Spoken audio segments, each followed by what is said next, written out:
After London, or Wild England, by Richard Jefferies.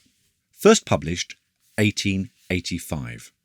This audiobook is based upon the Dunazard Digital Library Edition and is narrated by Gary Appleton. About the author.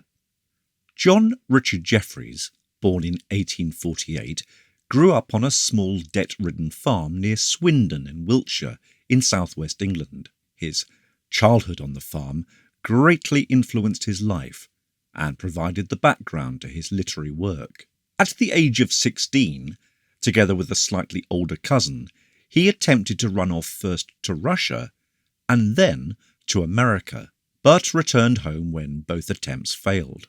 2 years later, in 1866, he began work as a reporter for a local newspaper, the Swindon Advertiser, which still exists today, whose editor, an antiquarian, lent him books and encouraged him to write.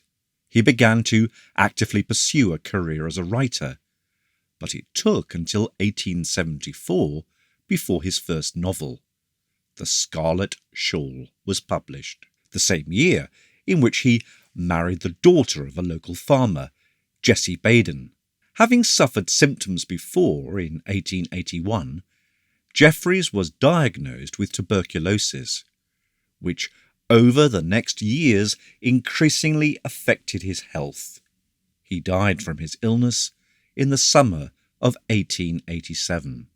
Jefferies was greatly renowned as a nature writer.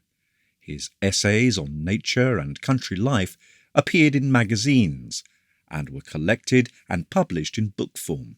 In his short stories, and novels too, nature plays an important role, as do the memories of his childhood. His final novel, Aramillis at the Fair, 1887, is semi-autobiographical, but autobiographical elements pervade his works of fiction, including the fantasy novels of The Rise of Maximum, 1876-77, World's End, 1877, and finally, After London, 1885, the first post-apocalyptic novel ever written. Part 1. The Relapse into Barbarism. 1. The Great Forest. The old men say their fathers told them that soon after the fields were left to themselves, a change began to be visible. It became green everywhere in the first spring, after London ended, so that all the country looked alike.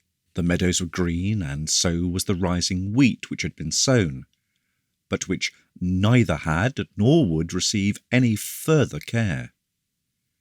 Such arable fields as had not been sown, but where the last stubble had been ploughed up, were overrun with couch grass, and where the short stubble had not been ploughed, the weeds hid it, so that there was no place which was not more or less green.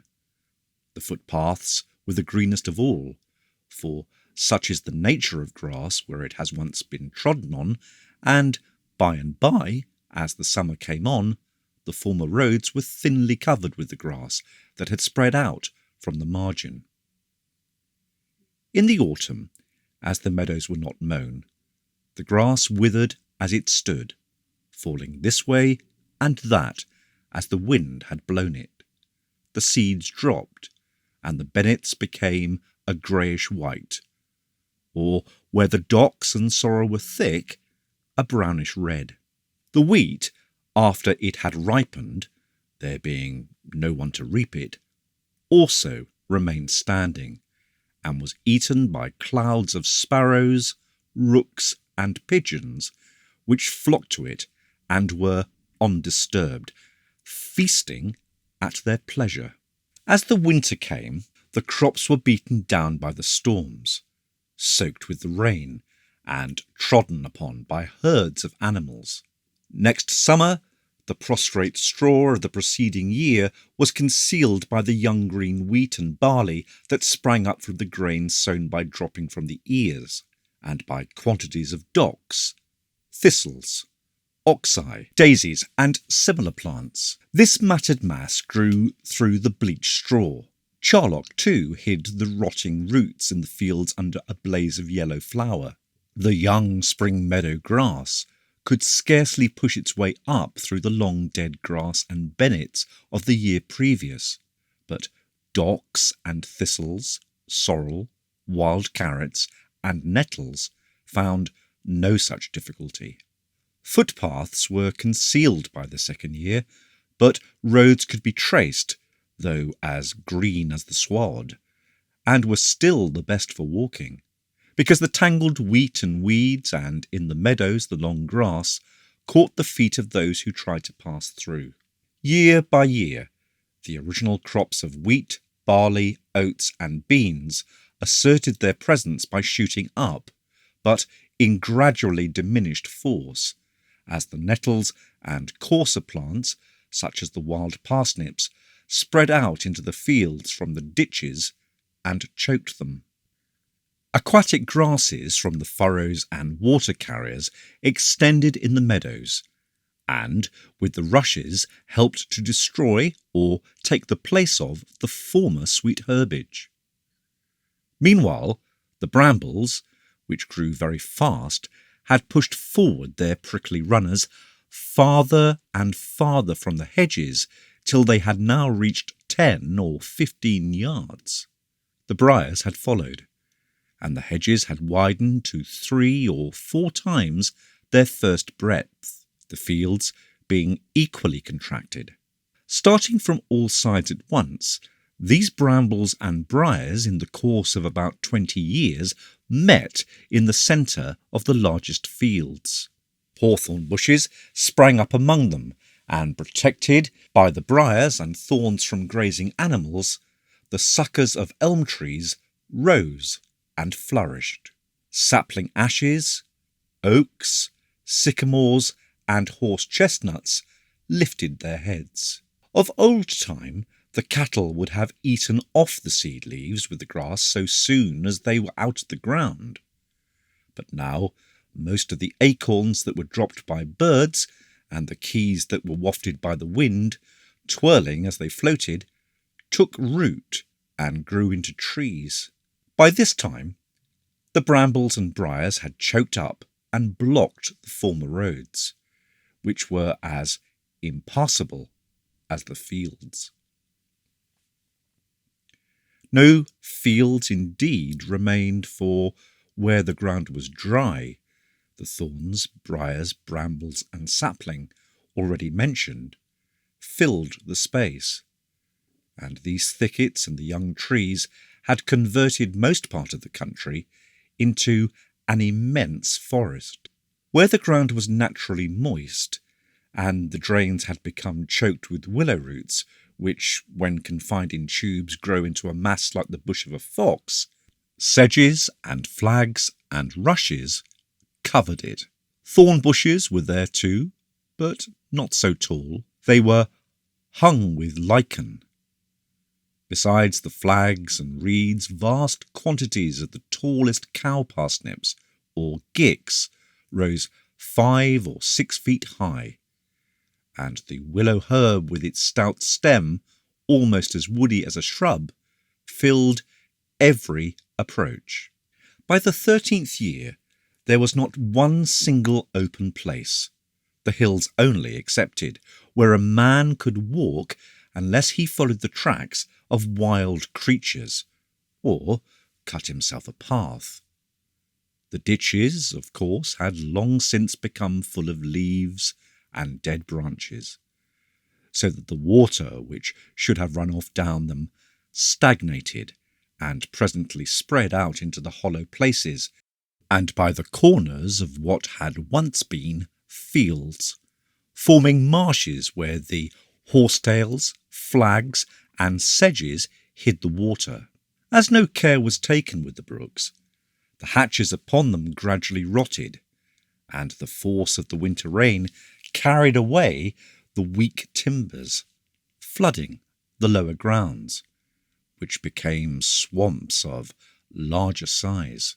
The dams, too, were drilled by water rats, and the streams percolating through slowly increased the size of these tunnels till the structure burst, and the current swept on and added to the floods below. Mill dams stood longer, but as the ponds silted up, the current flowed round and even through the mill houses, which, going by degrees to ruin, were in some cases undermined till they fell.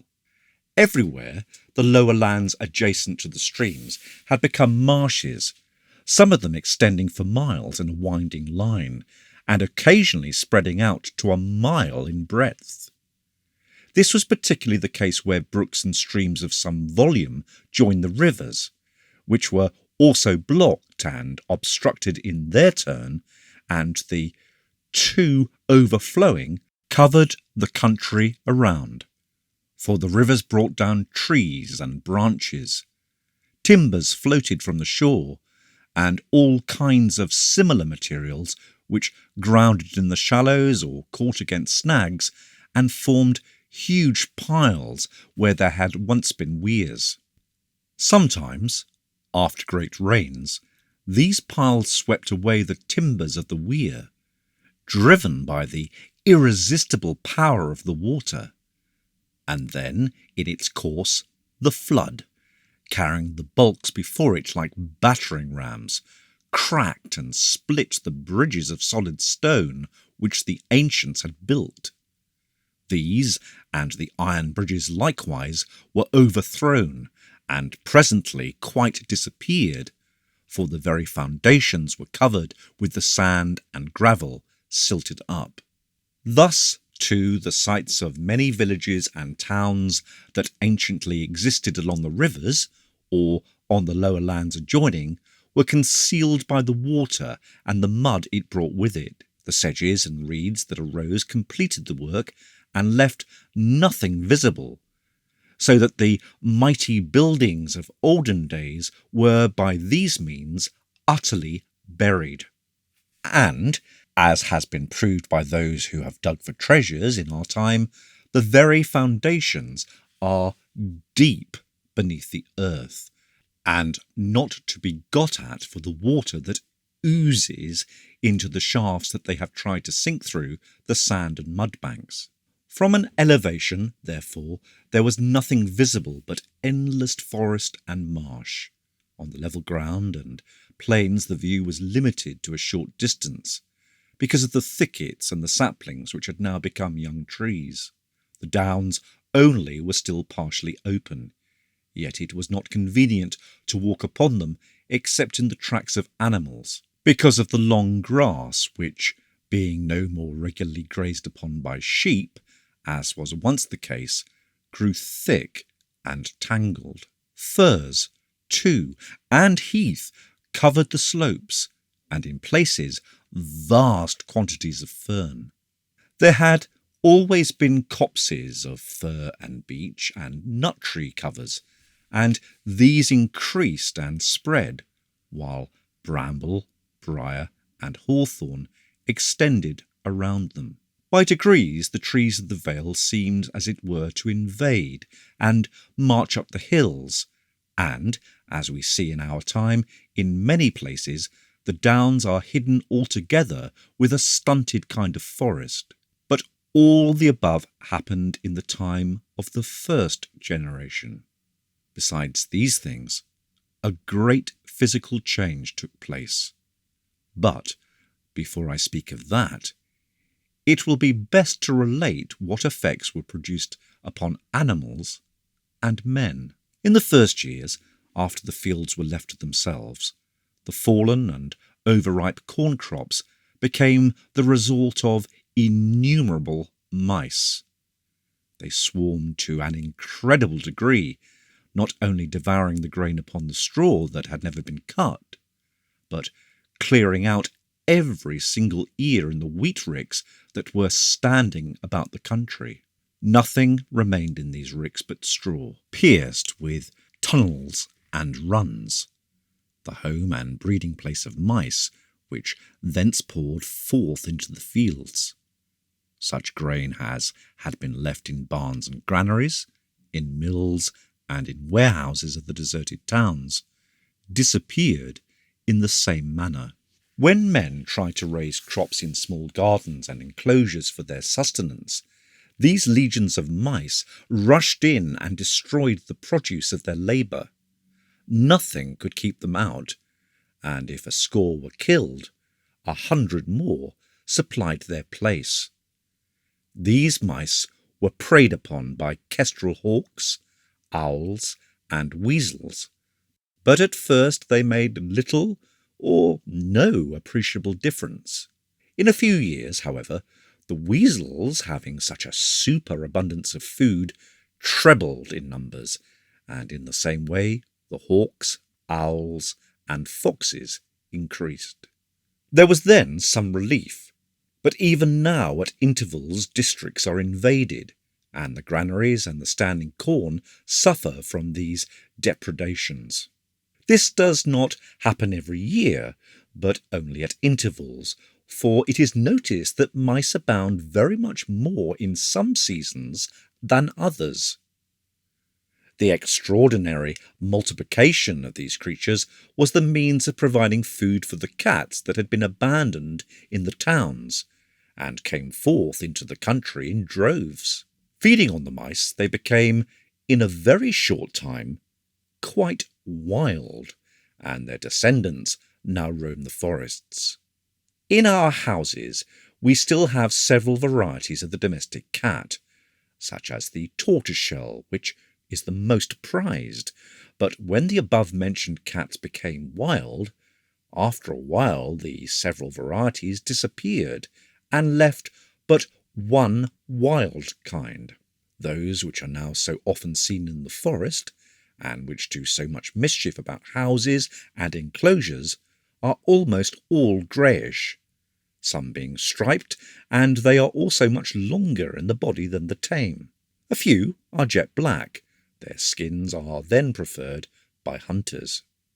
Though the forest cat retires from the sight of man as much as possible, yet it is extremely fierce in defence of its young, and instances have been known where travellers in the woods have been attacked upon unwittingly approaching their dens. Dropping from the boughs of a tree upon the shoulders, the creature flies at the face, inflicting deep scratches and bites, exceedingly painful and sometimes dangerous from the tendency to fester. But such cases are rare, and the reason the forest cat is so detested is because it preys upon fowls and poultry, mounting with ease the trees or places where they roost. Almost worse than the mice were the rats, which came out of the old cities in such vast numbers that the people who survived and saw them are related to have fled in fear. This terror, however, did not last so long as the evil of the mice, for the rats, probably not finding sufficient food when together, scattered abroad, and were destroyed singly by the cats and dogs, who slew them by thousands, far more than they could afterwards eat, so that the carcasses were left to decay. It is said that, overcome with hunger, these armies of rats in some cases fell upon each other, and fed on their own kindred. They are still numerous, but do not appear to do the same amount of damage as is occasionally caused by the mice when the latter invade the cultivated lands. The dogs, of course, like the cats, were forced by starvation into the fields, where they perished in incredible numbers. Of many species of dogs, which are stated to have been plentiful among the ancients, we have now nothing but the name. The poodle is extinct, the Maltese terrier, the Pomeranian, the Italian greyhound, and, it is believed, great numbers of crosses and mongrels have utterly disappeared. There was none to feed them, and they could not find food for themselves, nor could they stand the rigour of the winter when exposed to the frost in the open air. Some kinds, more hardy and fitted by nature for the chase, became wild, and their descendants are now found in the woods. Of these, there are 3 sorts which keep apart from each other and are thought not to interbreed. The most numerous are the black. The black wood dog is short and stoutly made, with shaggy hair, sometimes marked with white patches. There can be no doubt that it is the descendant of the ancient sheepdog, for it is known that the sheepdog was of that character, and it is said that those who used to keep sheep soon found their dogs abandon the fold and join the wild troops that fell upon the sheep. The black wood dogs hunt in packs of 10 or more. As many as 40 have been counted, and are the pest of the farmer, for unless his flocks are protected at night within stockades or enclosures, they are certain to be attacked. Not satisfied with killing enough to appease hunger, these dogs tear and mangle for sheer delight of blood, and will destroy 20 times as many as they can eat, leaving the miserable torn carcasses on the field. Nor are the sheep always safe by day if the wood dogs happen to be hungry. The shepherd is, therefore, usually accompanied by 2 or 3 mastiffs, of whose great size and strength the others stand in awe. At night, and when in large packs starving in the snow, not even the mastiff can check them. No wood dog of any kind has ever been known to attack man, and the hunter in the forest hears their bark in every direction without fear. It is, nevertheless, best to retire out of their way when charging sheep in packs, for they then seem seized with a blind fury, and some who have endeavoured to fight them have been thrown down and seriously mauled. But this has been in the blindness of their rush. No instance has ever been known of their purposely attacking man. These black wood dogs will also chase and finally pull down cattle, if they can get within the enclosures, and even horses have fallen victims of their untiring thirst for blood. Not even the wild cattle can always escape, despite their strength, and they have been known to run down stags, though not their usual quarry. The next kind of wild wood dog is the yellow, a smaller animal with smooth hair inclining to a yellow colour, which lives principally upon game, chasing all from the hare to the stag. It is as swift, or nearly as swift, as the greyhound, and possesses greater endurance. In coursing the hare, it not uncommonly happens that these dogs start from the brake and take the hare when nearly exhausted from the hunter's hounds. They will in the same way follow a stag, which has almost been run down by the hunters, and bring him to bay, though in this case they lose their booty, dispersing through fear of man when the hunters come up in a body. But such is their love of the chase, that they are known to assemble from their lairs at the distant sound of the horn, and, as the hunters ride through the woods, they often see the yellow dogs flitting along side by side with them, through bush and fern. These animals sometimes hunt singly, sometimes in couples, and, as the season advances and winter approaches, in packs of 8 or 12. They never attack sheep or cattle, and avoid man, except when they perceive he is engaged in the chase. There is little doubt that they are the descendants of the dogs which the ancients called lurchers, crossed perhaps with the greyhound, and possibly other breeds. When the various species of dogs were thrown on their own resources, those only withstood the exposure and hardship which were naturally hardy, and possessed natural aptitude for the chase. The third species of wood dog is the white. They are low on the legs, of a dingy white colour, and much smaller than the other 2. They neither attack cattle nor game, though fond of hunting rabbits. This dog is, in fact, a scavenger, living upon the carcasses of dead sheep and animals which are found picked clean in the night. For this purpose it haunts the neighbourhood of habitations and prowls in the evening over heaps of refuse, scampering away at the least alarm, for it is extremely timid. It is perfectly harmless, for even the poultry do not dread it, and it will not face a tame cat, if by chance the two meet. It is rarely met with far from habitations, though it will accompany an army on the march. It may be said to remain in one district. The black and yellow dogs, on the contrary, roam about the forest without apparent home. One day the hunter sees signs of their presence, and perhaps may, for a month afterwards, not so much as hear a bark. This uncertainty in the case of the black dog is the bane of the shepherds, for not seeing or hearing anything of the enemy for months together, in spite of the former experience, their vigilance relaxes, and suddenly, while they sleep, their flocks are scattered.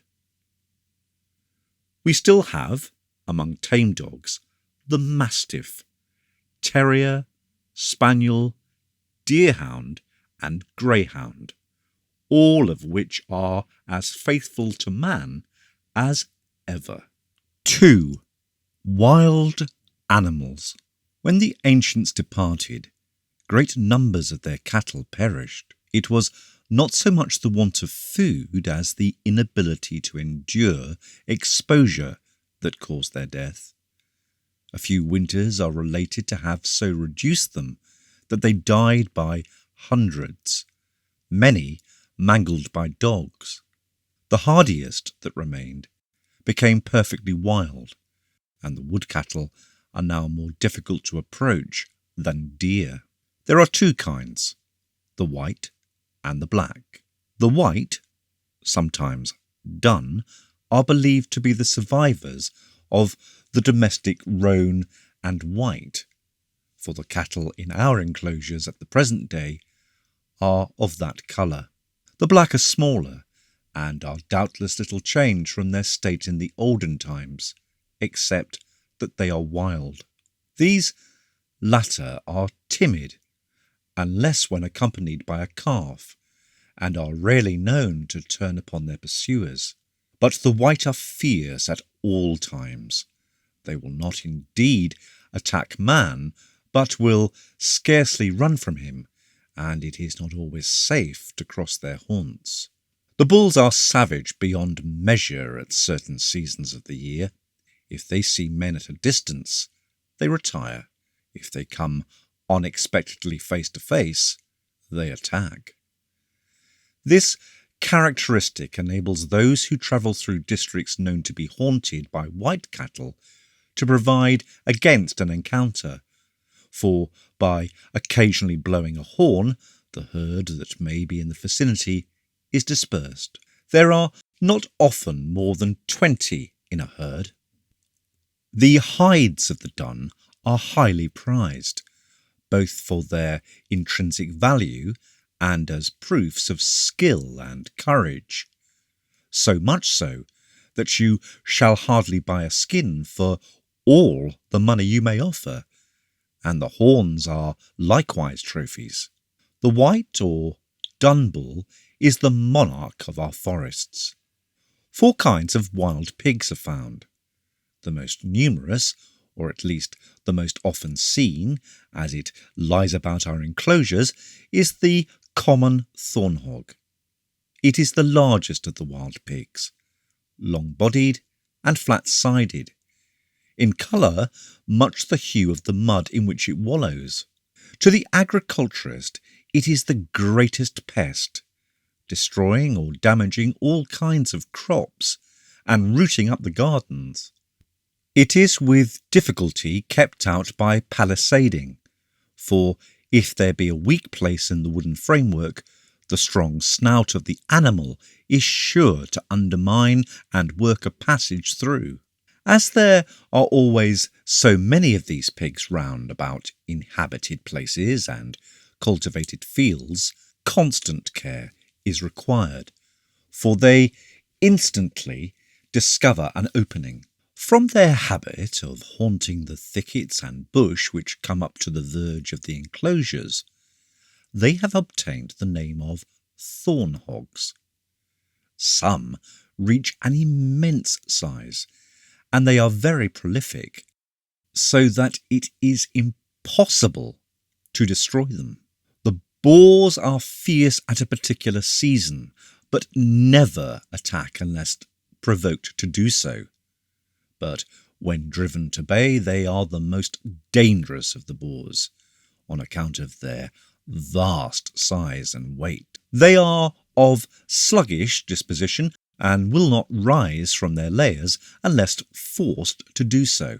The next kind is the white hog, which has much the same habits as the former, except that it is usually found in moist places, near lakes and rivers, and is often called the marsh pig.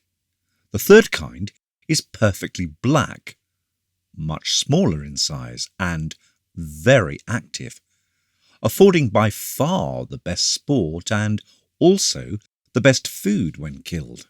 As they are found on the hills, where the ground is somewhat more open, horses can follow freely, and the chase becomes exciting. By some, it is called the hill hog, from the locality it frequents. The small tusks of the black boar are used for many ornamental purposes. These three species are considered to be the descendants of the various domestic pigs of the ancients, but the fourth, or grey, is thought to be the true wild boar. It is seldom seen, but is most common in the southwestern forests, where, from the quantity of fern, it is called the fern pig. This kind is believed to represent the true wild boar, which was extinct or merged in the domestic hog among the ancients, except in that neighbourhood where the strain remained. With wild times, the wild habits have returned, and the grey boar is at once the most difficult of access and the most ready to encounter either dogs or men. Although the first, or thorn hog, does the most damage to the agriculturist because of its numbers and its habits of haunting the neighbourhood of enclosures, the others are equally injurious if they chance to enter the cultivated fields. The three principal kinds of wild sheep are the horned, the thyme, and the meadow. The thyme sheep are the smallest and haunt the highest hills in the south, where, feeding on the sweet herbage of the ridges, their flesh is said to acquire a flavour of wild thyme. They move in small flocks of not more than 30, and are the most difficult to approach, being far more wary than deer. So continuously are they hunted by the wood dogs. The horned are larger, and move in greater numbers. As many as 200 are sometimes seen together. They are found on the lower slopes and plains, and in the woods. The meadow sheep have long, shaggy wool, which is made into various articles of clothing, but they are not numerous. They haunt riversides and the shores of lakes and ponds. None of these are easily got at on account of the wood dogs, but the rams of the horned kind are reputed to sometimes turn upon the pursuing pack and butt them to death. In the extremity of their terror, whole flocks of wild sheep have been driven over precipices and into quagmires and torrents. Besides these, there are several other species whose haunt is local. On the islands especially, different kinds are found. The wood dogs will occasionally, in calm weather, swim out to an island and kill every sheep upon it.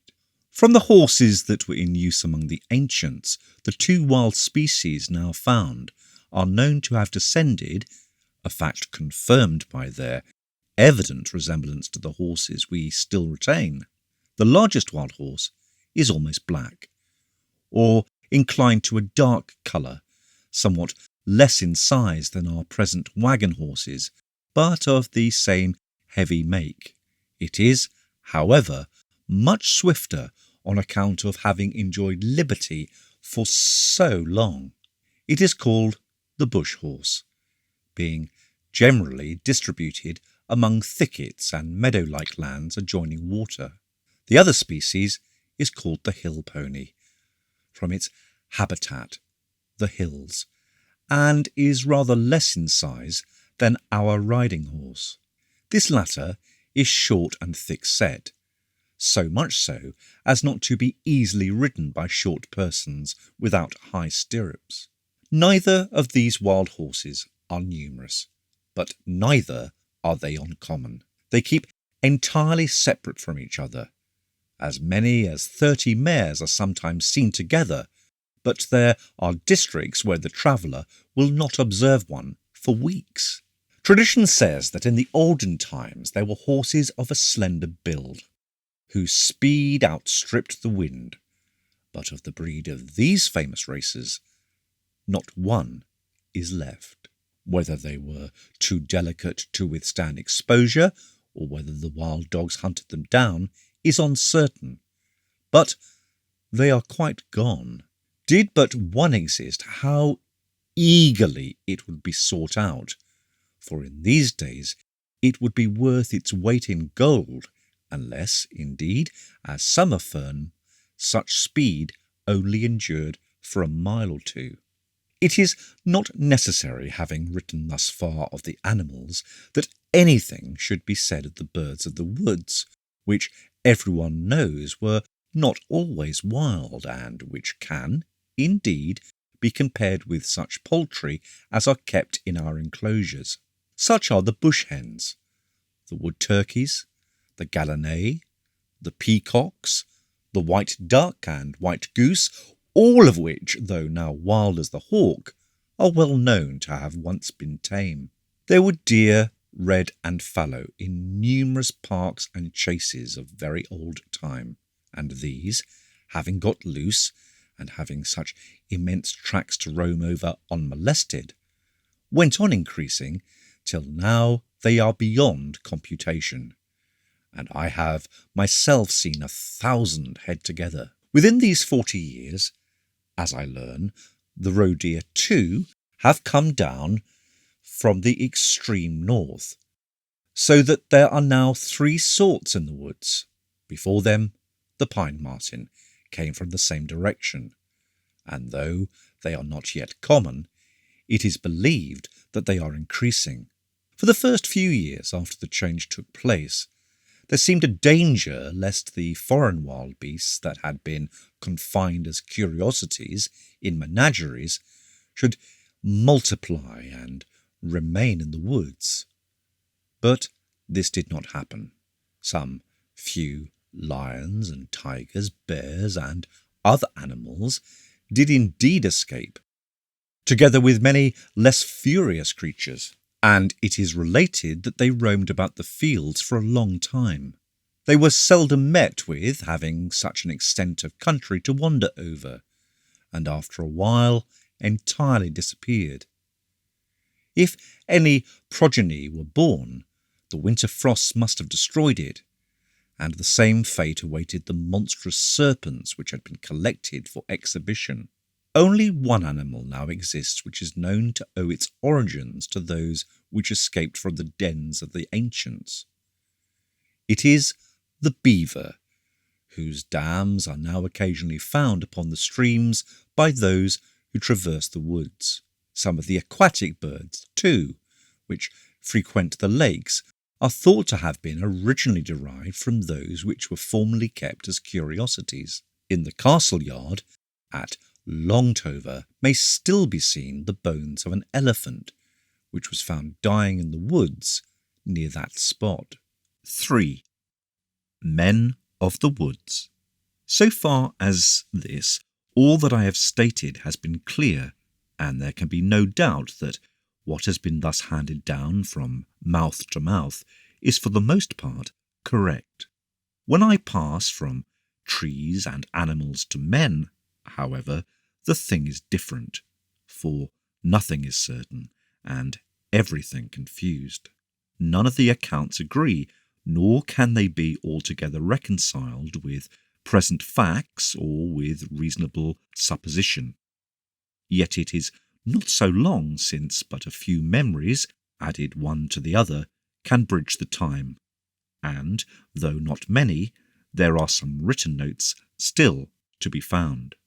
I must attribute the discrepancy to the wars and hatreds which sprang up and divided the people, so that one would not listen to what the others wished to say, and the truth was lost. Besides which, in the conflagrations which consumed the towns, most of the records were destroyed, and are no longer to be referred to. And it may be that even when they were proceeding, the causes of the changes were not understood. Therefore, what I am now about to describe is not to be regarded as the ultimate truth, but as the nearest to which I could attain after comparing the various traditions. Some say, then, that the first beginning of the change was because the sea silted up the entrances to the ancient ports, and stopped the vast commerce which was once carried on. It is certainly true that many of the ports are silted up and are now useless as such. Whether the silting up preceded the disappearance of the population, or whether the disappearance of the population and the consequent neglect caused the silting, I cannot venture to positively assert.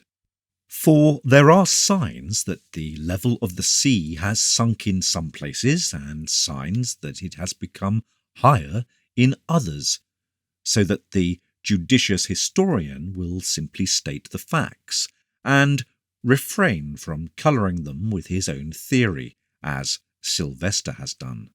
Others again maintained that the supply of food from over the ocean suddenly stopping caused great disorders, and that the people crowded on board all the ships to escape starvation, and sailed away, and were no more heard of. It has, too, been said that the earth, from some attractive power exercised by the passage of an enormous dark body through space, became tilted or inclined to its orbit more than before, and that this, while it lasted, altered the flow of the magnetic currents, which, in an imperceptible manner, influence the minds of men. Hitherto, the stream of human life had directed itself to the westward, but when this reversal of magnetism occurred, a general desire arose to return to the east, and those whose business is theology have pointed out that the wickedness of those times surpassed understanding, and that a change and sweeping away of the human evil that had accumulated was necessary and was effected by supernatural means. The relation of this must be left to them, since it is not the province of the philosopher to meddle with such matters. All that seems certain is that when the event took place, the immense crowds collected in cities were most affected, and that the richer and upper classes made use of their money to escape. Those left behind were mainly the lower and most ignorant. So far as the arts were concerned, those that dwelt in distant and outlying places, and those who lived by agriculture. These last, at that date, had fallen to such distress that they could not hire vessels to transport themselves. The exact number of those left behind cannot, of course, be told, but it is on record that when the fields were first left neglected, as I have already described, a man might ride 100 miles and not meet another. They were not only few, but scattered, and had not drawn together and formed towns as at present. Of what became of the vast multitudes that left the country, nothing has ever been heard, and no communication has been received from them. For this reason, I cannot conceal my opinion that they must have sailed either to the westward or to the southward, where the greatest extent of ocean is understood to exist, and not to the eastward, as Sylvester would have it in his work upon the unknown orb, the dark body travelling in space to which I have alluded. None of our vessels in the present day dare venture into those immense tracts of sea, nor indeed out of sight of land, unless they know they shall see it again so soon as they have reached and surmounted the ridge of the horizon. Had they only crossed to the mainland or continent again, we should most likely have heard of their passage across the countries there. It is true that ships rarely come over, and only to 2 ports, and that the men on them say, so far as can be understood, that their country is equally deserted now, and has likewise lost its population. But still, as men talk unto men, and we pass intelligence across great breadths of land, it is almost certain that, had they travelled that way, some echo of their footsteps would yet sound back to us. Regarding this theory, therefore, as untenable, I put forward as a suggestion that the ancients really sailed to the west or to the south, as for the most part those who were left behind were ignorant, rude, and unlettered.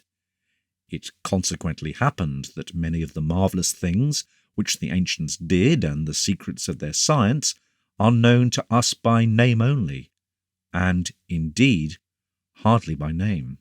It has happened to us, in our turn, as it happened to the ancients, for they were aware that in times before their own the art of making glass malleable had been discovered, so that it could be beaten into shape like copper, but the manner in which it was accomplished was entirely unknown to them. The fact was on record, but the cause lost.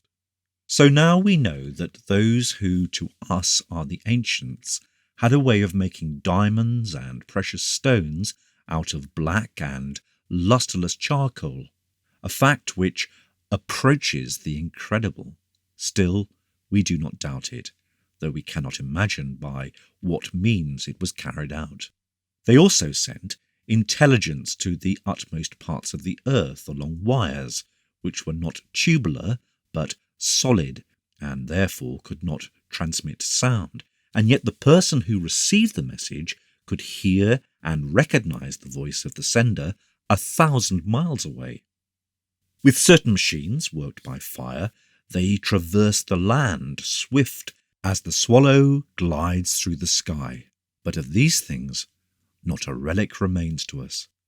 What metalwork or wheels or bars of iron were left, and might have given us a clue, were all broken up and melted down for use in other ways when metal became scarce. Mounds of earth are said to still exist in the woods, which originally formed the roads for these machines, but they are now so low and so covered with thickets that nothing can be learnt from them. And indeed, though I have heard of their existence, I have never seen one.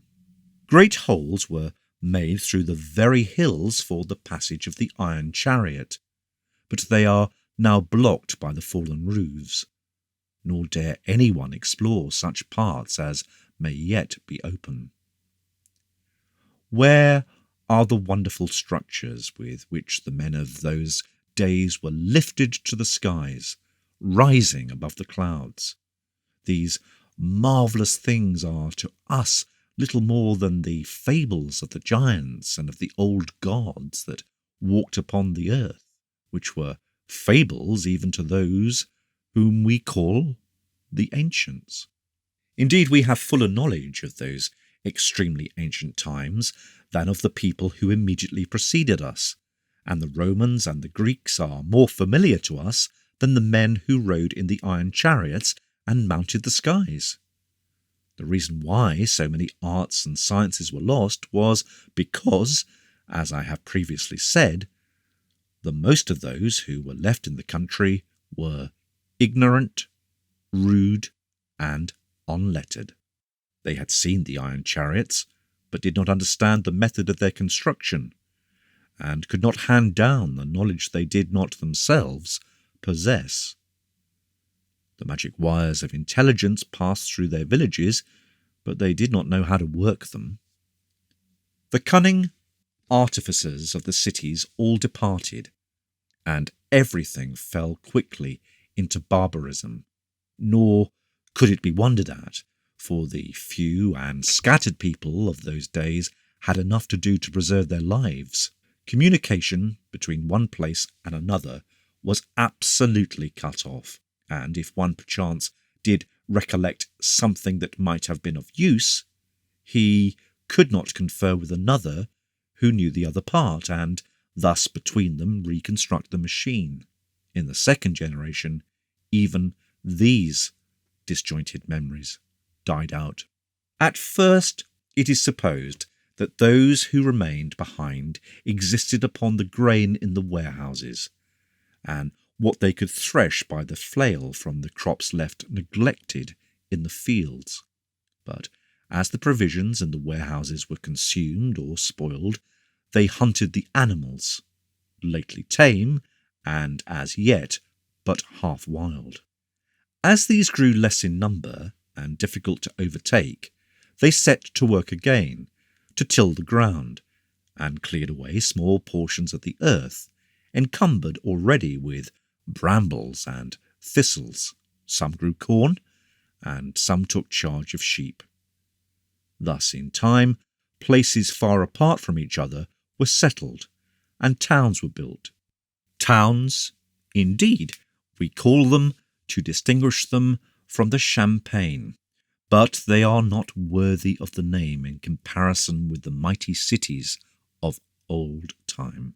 There are many that have not more than 50 houses in the enclosure, and perhaps no other station within a day's journey, and the largest are but villages.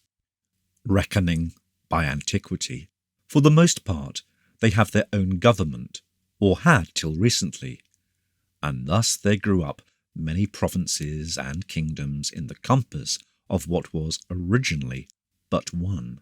Thus separated and divided, there came also to be many races, where in the first place was one people. Now, in briefly recounting the principal divisions of men, I will commence with those who are everywhere considered the lowest. These are the bushmen, who live wholly in the woods.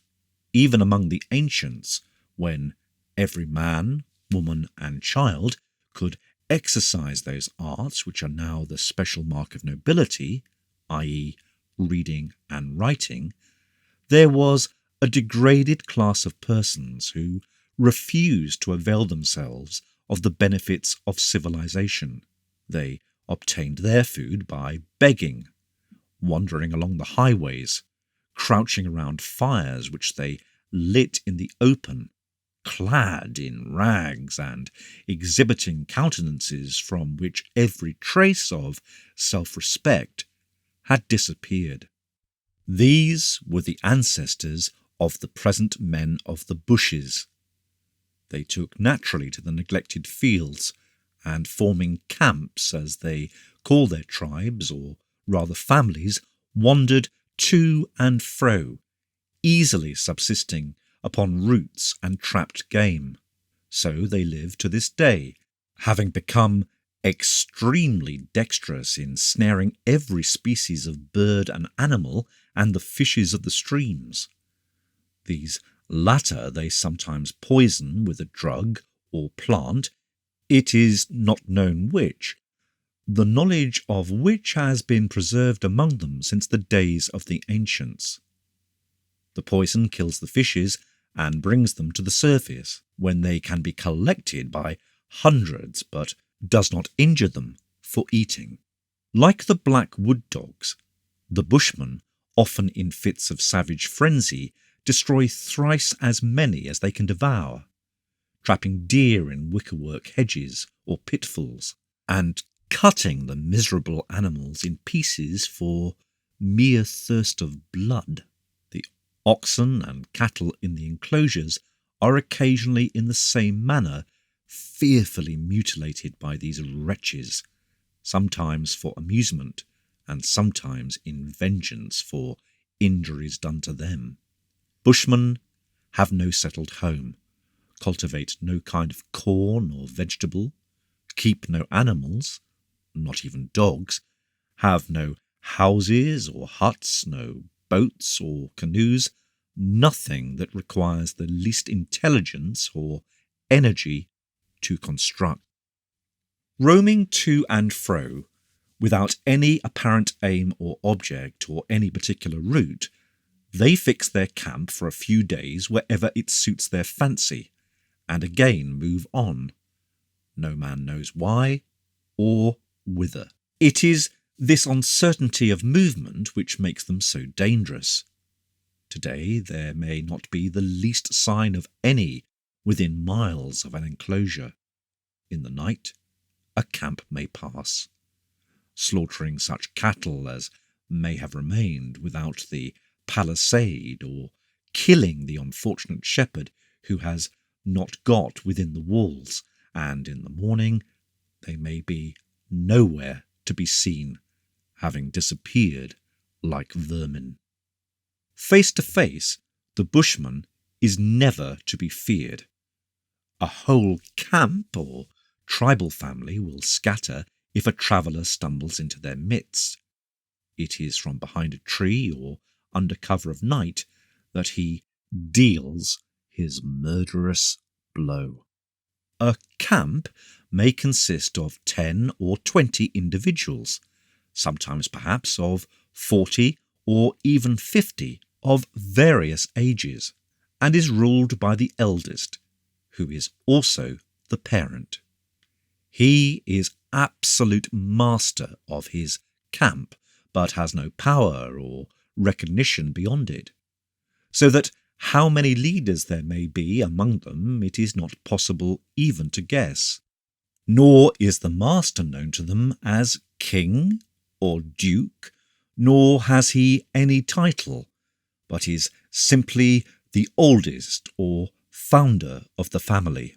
The camp has no law, no established custom, events happen, and even the master cannot be said to reign. When he becomes feeble, they simply leave him to die. They are depraved and without shame, clad in sheepskins chiefly, if clad at all, or in such clothes as they have stolen. They have no ceremonies whatever. The number of these camps must be considerable, and yet the bushmen are seldom seen, nor do we very often hear of their depredations, which is accounted for by the extent of the country they wander over. It is in severe winters that the chief danger occurs. Then they suffer from hunger and cold, and are driven to the neighbourhood of the enclosures to steal. So dexterous are they in slipping through the bushes and slinking among the reeds and osiers that they will pass within a few yards without discovering their presence, and the signs of their passage can be detected only by the experienced hunter, and not always by him.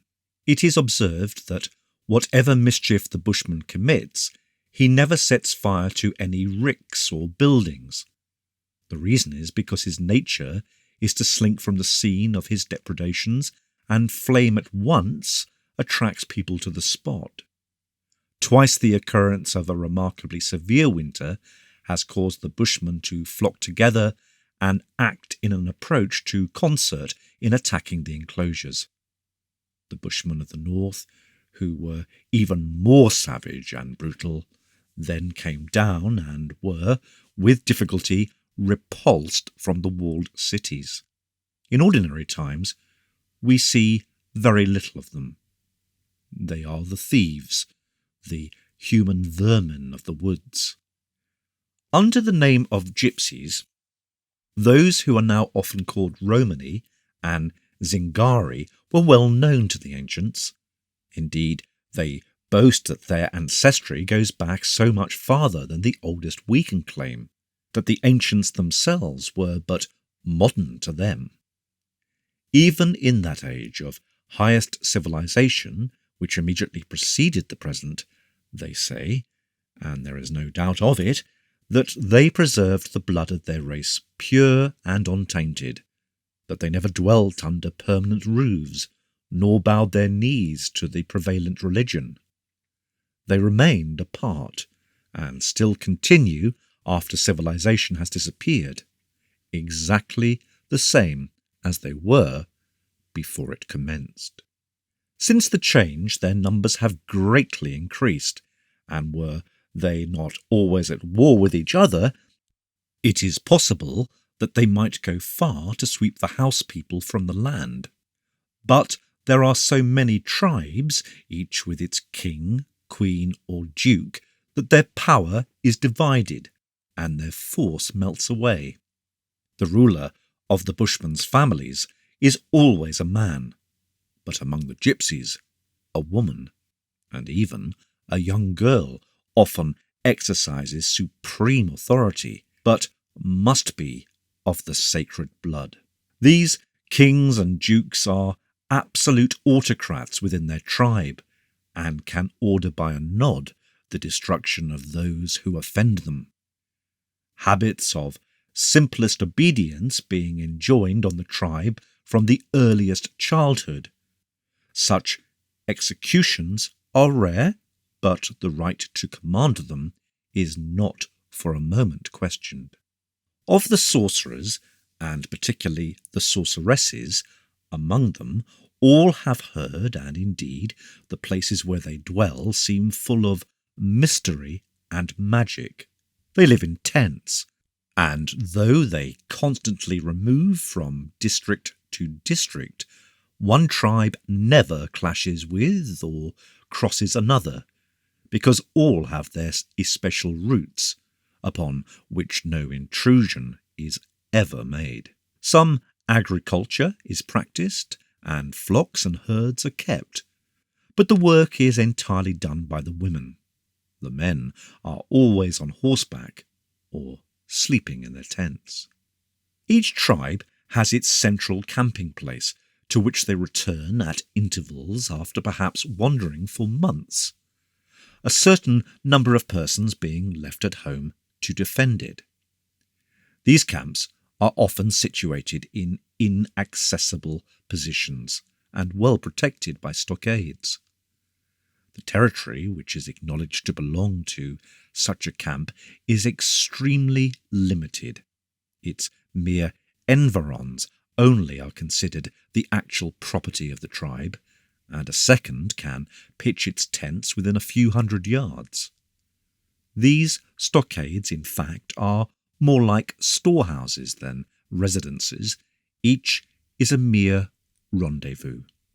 The gypsies are everywhere, but their stockades are most numerous in the south, along the sides of the green hills and plains, and especially round Stonehenge, where, on the great open plains, among the huge boulders placed ages since in circles, they perform strange ceremonies and incantations. They attack every traveller and every caravan or train of wagons which they feel strongly enough to master, but they do not murder the solitary sleeping hunter or shepherd like the bushmen. They will, indeed, steal from him, but do not kill except in fight. Once, now and then, they have found their way into towns, when terrible massacres have followed, for, when excited, the savage knows not how to restrain himself. Vengeance is their idol. If any community has injured or affronted them, they never cease endeavouring to retaliate, and will wipe it out in fire and blood generations afterwards. There are towns which have thus been suddenly harried when the citizens had forgotten that any cause of enmity existed. Vengeance is their religion and their social law, which guides all their actions among themselves. It is for this reason that they are continually at war, duke with duke and king with king. A deadly feud, too, has set bushman and gypsy at each other's throats, far beyond the memory of man. The Romany looks on the bushman as a dog and slaughters him as such. In turn, the despised human dog slinks in the darkness of the night into the Romany tent and stabs his daughter or his wife, for such is the meanness and cowardice of the bushman that he would always rather kill a woman than a man. There is also a third class of men who are not true gypsies, but have something of their character, though the gypsies will not allow that they were originally half-breeds. Their habits are much the same, except that they are footmen and rarely use horses, and are therefore called the foot gypsies. The gypsy horse is really a pony. Once only have the Romany combined to attack the house people, driven, like the bushmen, by an exceedingly severe winter against which they had no provision. But then, instead of massing their forces and throwing their irresistible numbers upon one city or territory, all they would agree to do was that, upon a certain day, each tribe should invade the land nearest to it. The result was that they were, though with trouble, repulsed. Until lately, no leader ventured to follow the gypsies to their strongholds, for they were reputed invincible behind their stockades. By infesting the woods and lying in ambush, they rendered communication between city and city difficult and dangerous, except to bodies of armed men, and every wagon had to be defended by troops. The gypsies, as they roam, make little secret of their presence, unless, of course, intent upon mischief, but light their fires by day and night fearlessly. The bushmen never light a fire by day, lest the ascending smoke, which cannot be concealed, should betray their whereabouts. Their fires are lit at night in hollows, or places well surrounded with thickets, and that the flame may not be seen, they will build screens of fir boughs or fern. When they have obtained a good supply of hot wood coals, no more sticks are thrown on, but these are covered with turf and thus kept in long enough for their purposes. Much of their meat they devour raw, and thus do not need a fire so frequently as others. 4. The invaders. Those who live by agriculture, or in towns, and are descended from the remnant of the ancients, are divided, as I have previously said, into numerous provinces, kingdoms, and republics. In the middle part of the country, the cities are almost all upon the shores of the lake, or within a short distance of the water, and is therefore more traffic and communication between them by means of vessels than is the case with inland towns, whose trade must be carried on by caravans and wagons. These not only move slowly, but are subject to be interrupted by the Romani and by the banditti, or persons who, for moral or political crimes, have been banished from their homes. It is in the cities that cluster around the great central lake that all the life and civilization of our day are found. But there also begin those wars and social convulsions which cause so much suffering. When was the peninsula at peace? And when was there not some mischief and change brewing in the republics? When was there not a danger from the northern mainland? Until recent years, there was little knowledge of, and scarcely any direct commerce or intercourse between the central part and the districts either of the extreme west or the north, and it is only now that the north and east are becoming open to us, for at the back of the narrow circle of cultivated land, the belt about the lake, there extend immense forests in every direction, through which, till very lately, no practicable way had been cut. Even in the more civilized central part, it is not to this day easy to travel, for at the barriers, as you approach the territories of every prince, they demand your business and your papers. Nor even if you establish the fact that you are innocent of designs against the state, shall you hardly enter without satisfying the greed of the officials. A fine is thus exacted at the gate of every province and kingdom, and again at the gateways of the towns. The difference of the coinage, such as it is, causes also great loss and trouble, for the money of one kingdom, though passing current by command in that territory, is not received at its nominal value in the next on account of the alloy it contains. It is, indeed, in many kingdoms, impossible to obtain sterling money. Gold there is little or none anywhere, but silver is the standard of exchange, and copper, bronze, and brass, sometimes tin, are the metals with which the greater number of the people transact their business. Justice is corrupt, for where there is a king or a prince it depends on the caprice of a tyrant, and where there is a republic upon the shout of the crowd, so that many, if they think they may be put on trial, rather than face the risk, at once escape into the woods.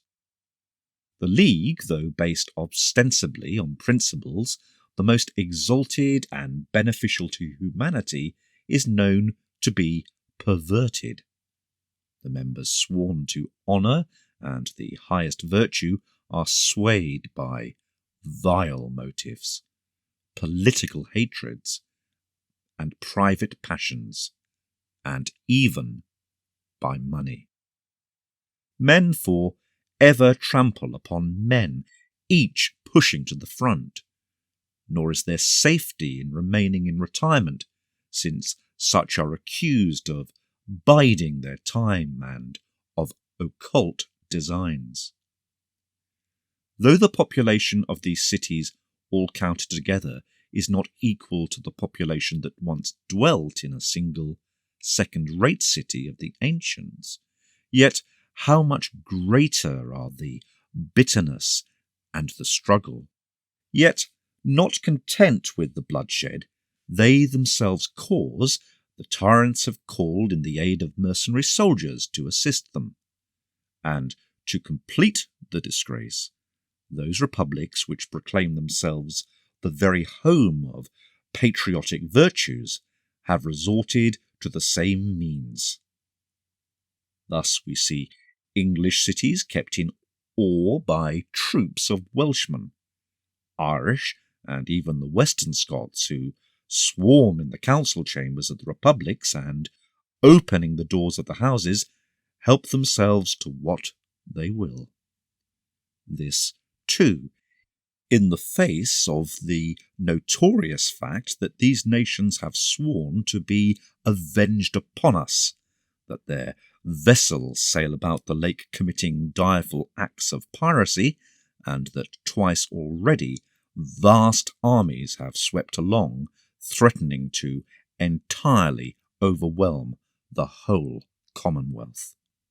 What infatuation to admit bands of these same men into the very strongholds and the heart of the land, as if upon the approach of their countrymen they would remain true to the oaths they have sworn, for pay, and not rather admit them with open arms.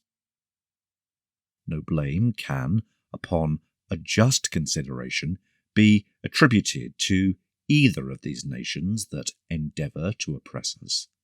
For, as they point out, the ancients from whom we are descended held them in subjection many hundred years, and took from them all their liberties. Thus the Welsh, or as they call themselves, the Cymrae, say that the whole island was once theirs, and is theirs still by right of inheritance. They were the original people who possessed it ages before the arrival of those whom we call the ancients. Though they were driven into the mountains of the far distant west, they never forgot their language, ceased their customs, or gave up their aspirations to recover their own. This is now their aim, and until recently it seemed as if they were about to accomplish it.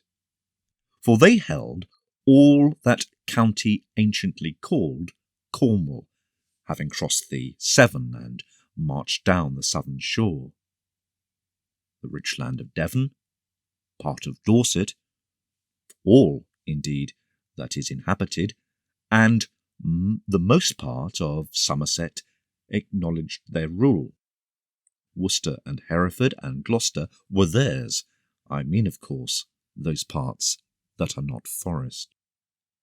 Their outposts were pushed forward to the centre of Leicestershire and came down towards Oxford, but thereabouts they met with the forces of which I will shortly speak.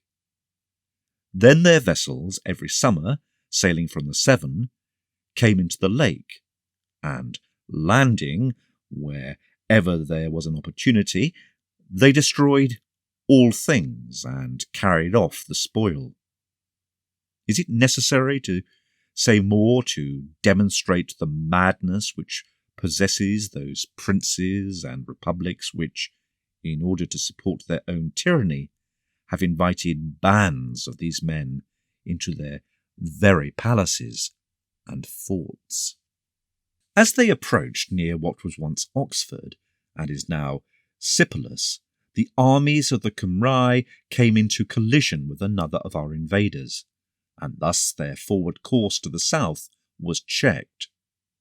The Irish, who had hitherto abetted them, turned round to defend their own usurpations. They, too, say that in conquering and despoiling my countrymen, they are fulfilling a divine vengeance.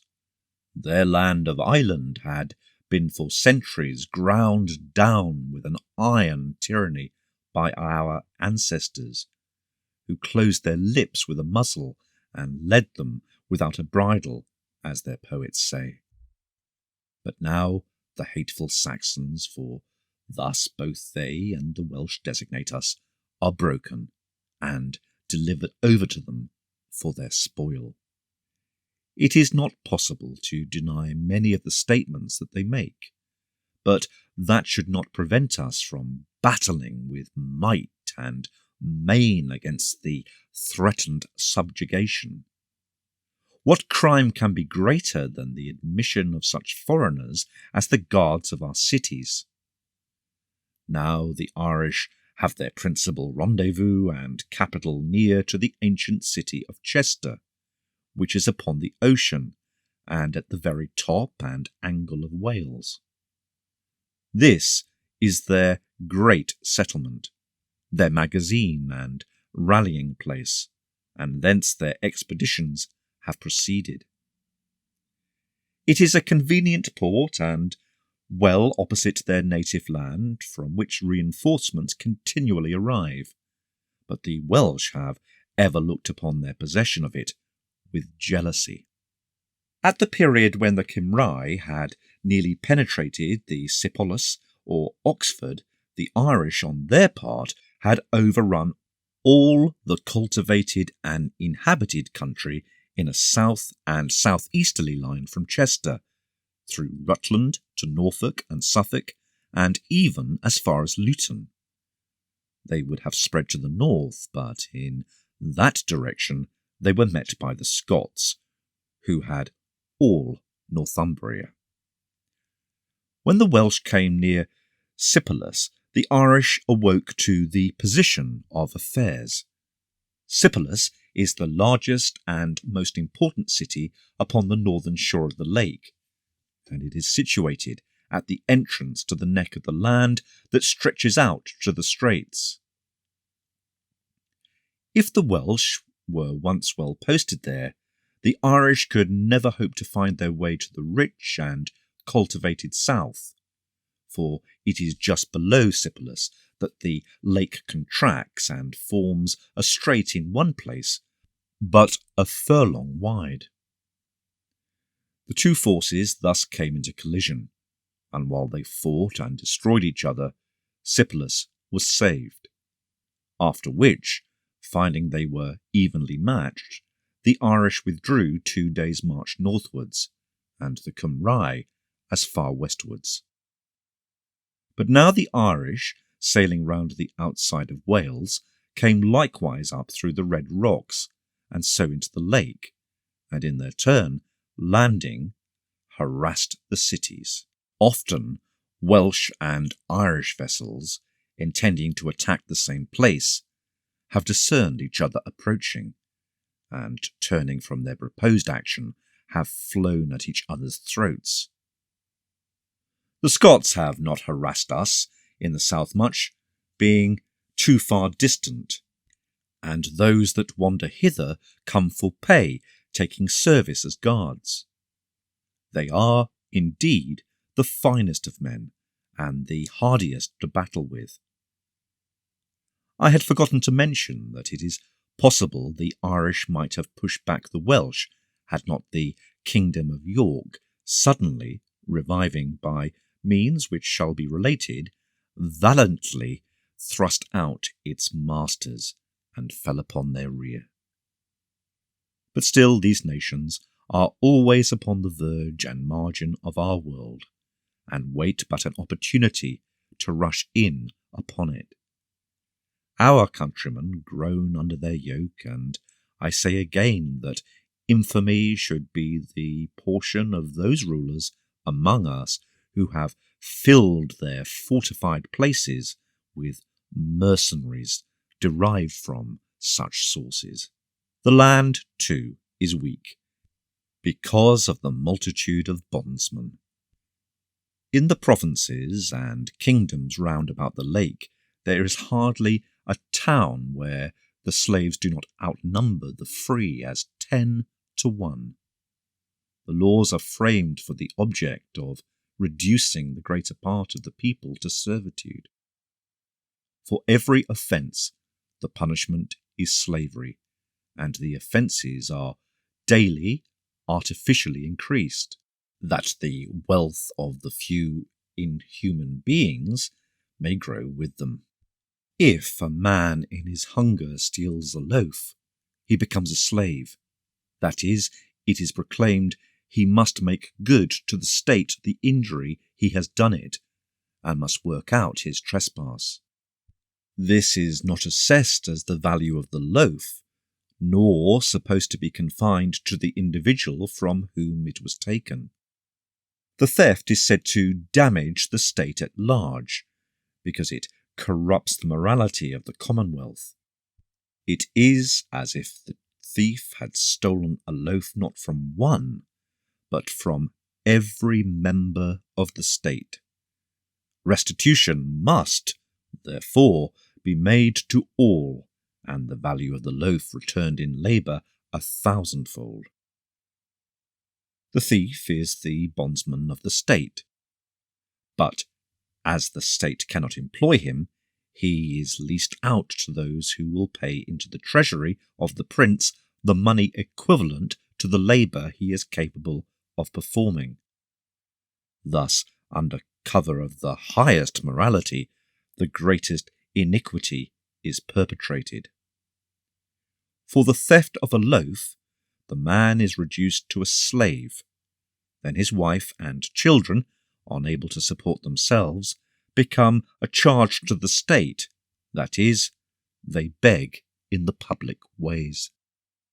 This, too, forsooth, corrupts morality, and they likewise are seized and leased out to any who like to take them.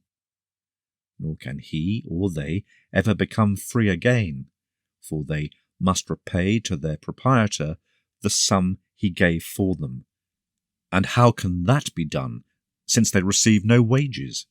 For striking another, a man may be in the same way, as they term it, forfeited to the state, and be sold to the highest bidder. A stout brass wire is then twisted around his left wrist loosely, and the ends soldered together. Then a bar of iron being put through, a half turn is given to it, which forces the wire sharply against the arm, causing it to fit tightly, often painfully, and forms a smaller ring at the outside. By this smaller ring, a score of bondsmen may be seen strung together with a rope. To speak disrespectfully of the prince or his council, or of the nobles, or of religion, to go out of the precincts without permission, to trade without license, to omit to salute the great, all these, and 1,000 others, are crimes deserving of the brazen bracelet. Were a man to study all day what he must do, and what he must not do to escape servitude, it would not be possible for him to stir one step without becoming forfeit. And yet they hypocritically say that these things are done for the sake of public morality, and that there are no slaves, not permitting the word to be used, and no man was ever sold.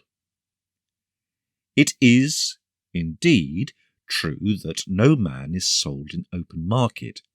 He is leased instead, and, by a refined hypocrisy, the owner of slaves cannot sell them to another owner, but he can place them in the hands of the notary, presenting them with their freedom, so far as he is concerned. The notary, upon payment of a fine from the purchaser, transfers them to him, and the larger part of the fine goes to the prince.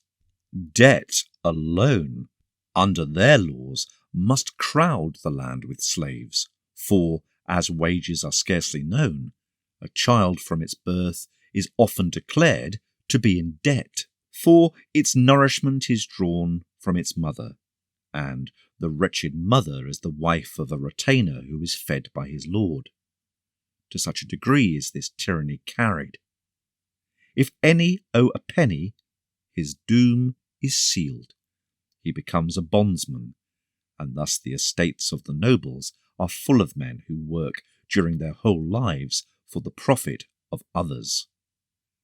Thus, too, the woods are filled with banditti, for those who find an opportunity never fail to escape, notwithstanding the hunt that is invariably made for them, and the cruel punishment that awaits recapture.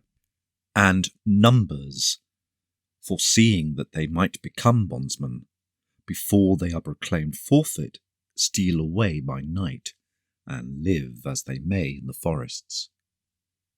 How then does any man remain free? Only by the favour of the nobles, and only that he may amass wealth for them. The merchants and those who have license to trade by land or water are all protected by some noble house, to whom they pay heavily for permission to live in their own houses.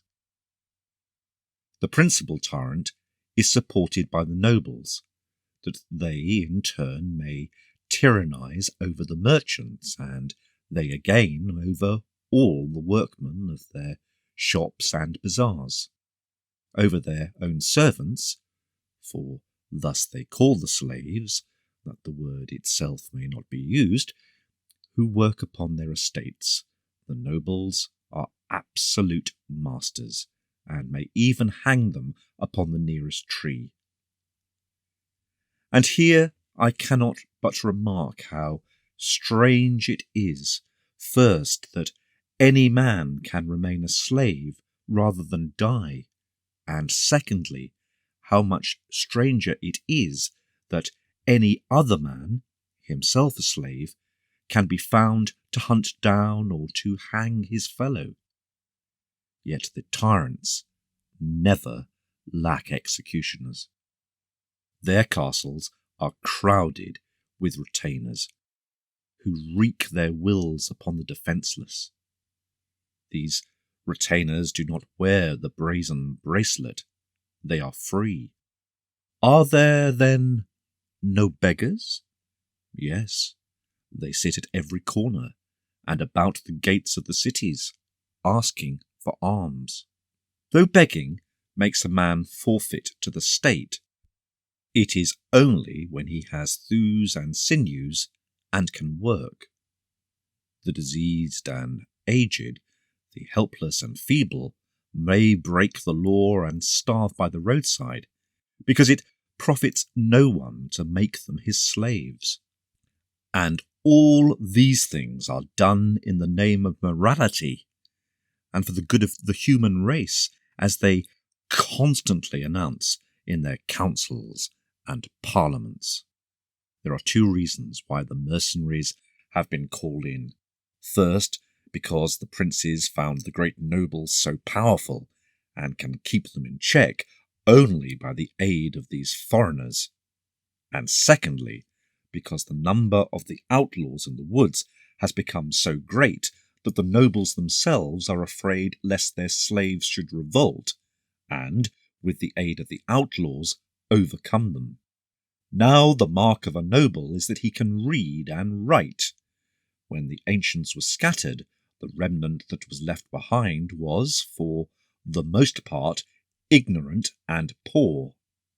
But among them there was here and there a man who possessed some little education and force of mind. At first there was no order, but after 30 years or so, after a generation, some order grew up, and these men then became aged, were naturally chosen as leaders.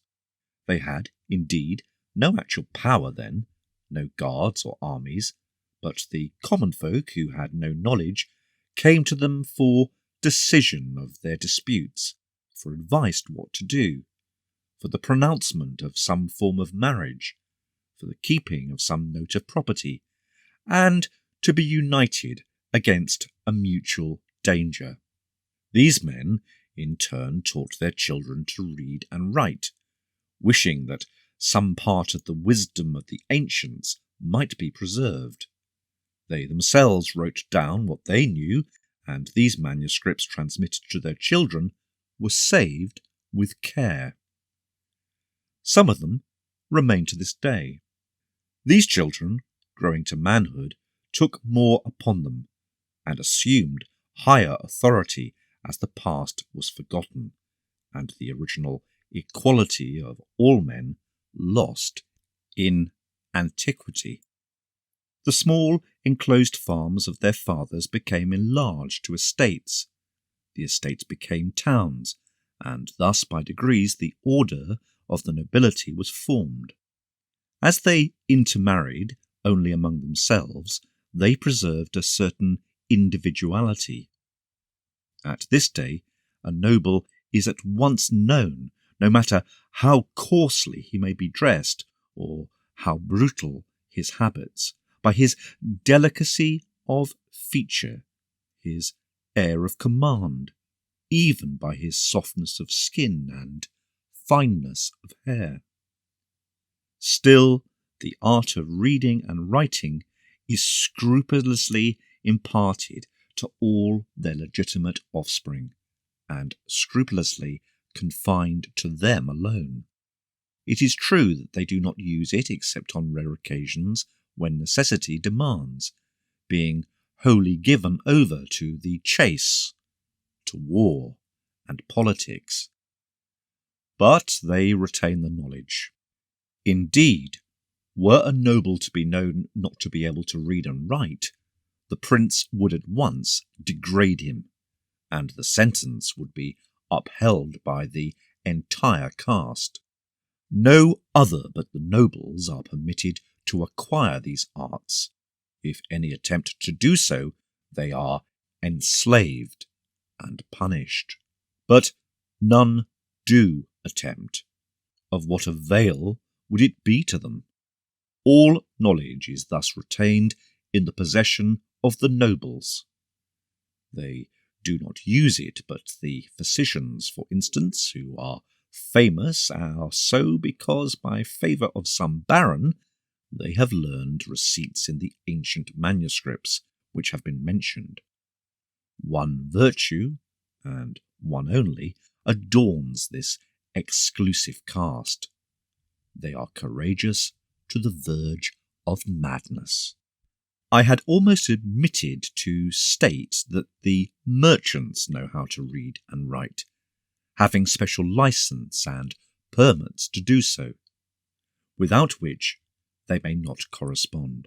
There are few books and still fewer to read them, and these all in manuscript, for though the way to print is not lost, it is not employed, since no one wants books. 5. The lake. There now only remains the geography of our country to be treated of before the history is commenced. Now the most striking difference between the country as we know it, and as it was known to the ancients, is the existence of the great lake in the centre of the island. From the Red Rocks, by the Severn, hither the most direct route a galley can follow is considered to be about 200 miles in length, and it is a journey which often takes a week, even for a vessel well manned, because the course, as it turns round the islands, faces so many points of the compass, and therefore the oarsmen are sure to have to labour in the teeth of the wind, no matter which way it blows. Many parts are still unexplored, and scarce anything known of their extent, even by repute. Until Felix Aquila's time, the greater portion, indeed, had not even a name. Each community was well acquainted with the bay before its own city, and with the route to the next, but beyond that they were ignorant, and had no desire to learn. Yet the lake cannot really be so long and broad as it seems, for the country could not contain it. The length is increased, almost trebled, by the islands and shoals, which will not permit of navigation in a straight line. For the most part, too, they follow the southern shore of the mainland, which is protected by a fringe of islets and banks from the storms which sweep over the open waters. Thus, rowing along round the gulfs and promontories, their voyage is thrice prolonged, but rendered nearly safe from the waves, which rise with incredible celerity before the gales. The slow ships of commerce, indeed, are often days in traversing the distance between one port and another, for they wait for the wind to blow abaft, and being heavy, deeply laden, built broad and flat-bottomed for shallows, and bluff at the bows, they drift like logs of timber. In canoes, the hunters, indeed, sometimes pass swiftly from one place to another, venturing farther out to sea than the ships.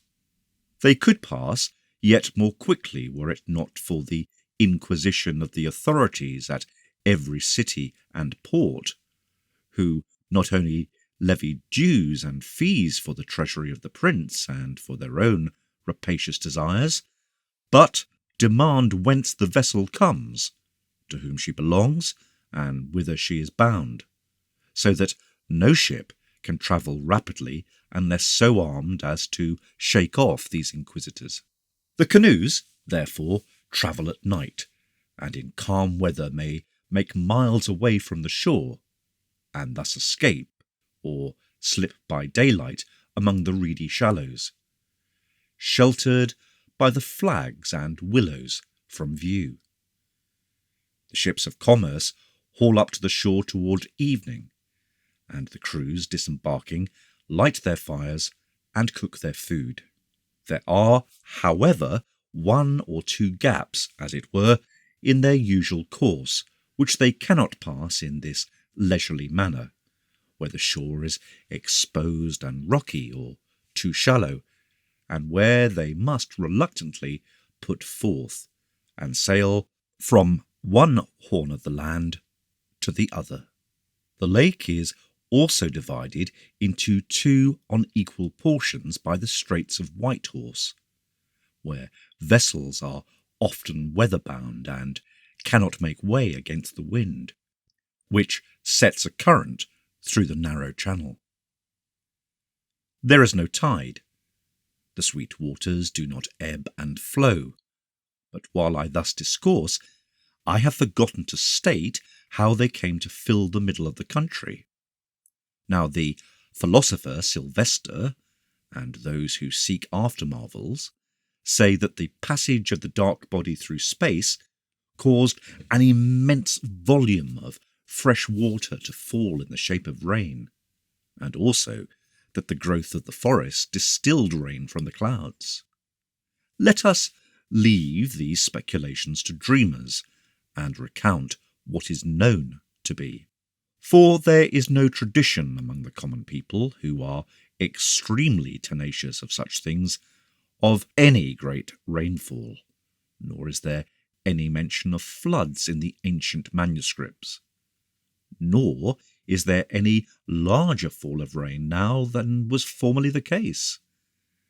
But the lake itself tells us how it was formed, or as nearly as we shall ever know, and these facts were established by the expeditions lately sent out. At the eastern extremity the lake narrows, and finally is lost in the vast marshes which cover the site of the ancient London. Through these, no doubt, in the days of the Old World, there flowed the River Thames. By the changes of the sea level and the sand that was brought up there, must have grown great banks, which obstructed the stream. I have formerly mentioned that the vast quantities of timber, the wreckage of towns and bridges which was carried down by the various rivers, and by none more so than by the Thames.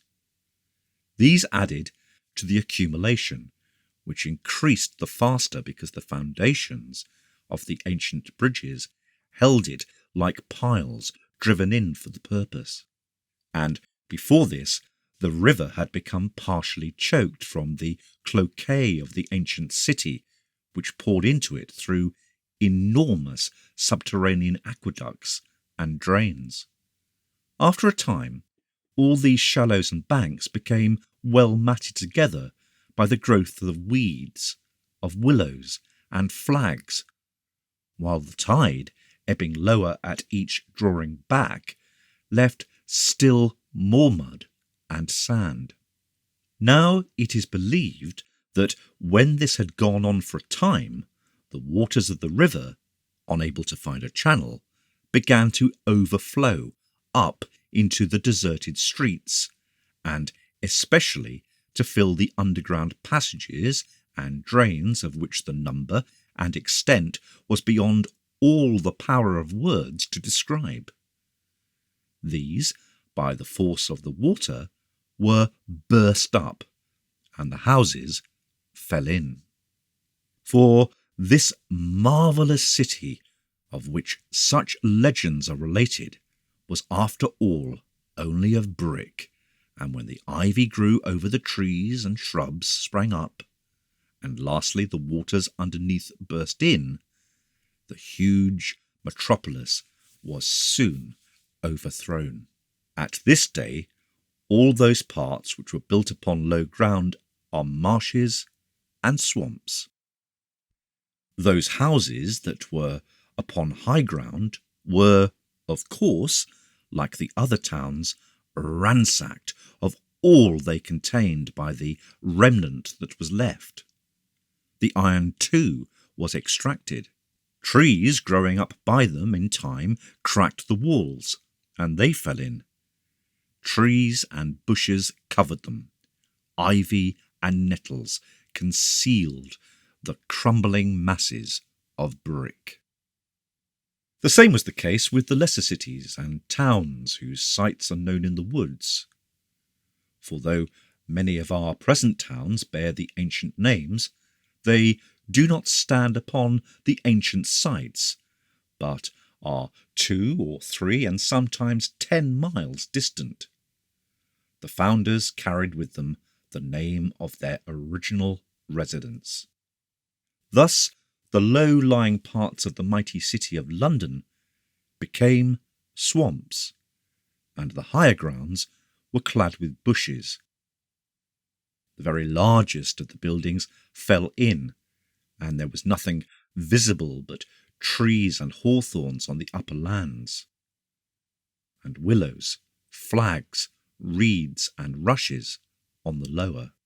These crumbling ruins still more choked the stream and almost, if not quite, turned it back. If any water oozed past, it is not perceptible, and there is no channel through to the salt ocean. It is a vast, stagnant swamp, which no man dare enter, since death would be his inevitable fate. There exhales from this oozy mass so fatal a vapour that no animal can endure it. The black water bears a greenish-brown floating scum, which for ever bubbles up from the putrid mud at the bottom. When the wind collects the miasma and, as it were, presses it together, it becomes visible as a low cloud which hangs over the place. The cloud does not advance beyond the limits of the marsh, seeming to stay there by some constant attraction.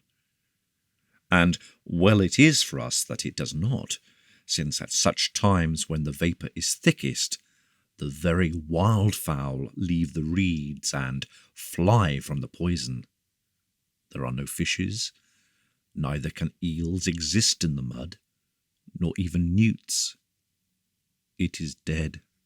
The flags and reeds are coated with slime and noisome to the touch.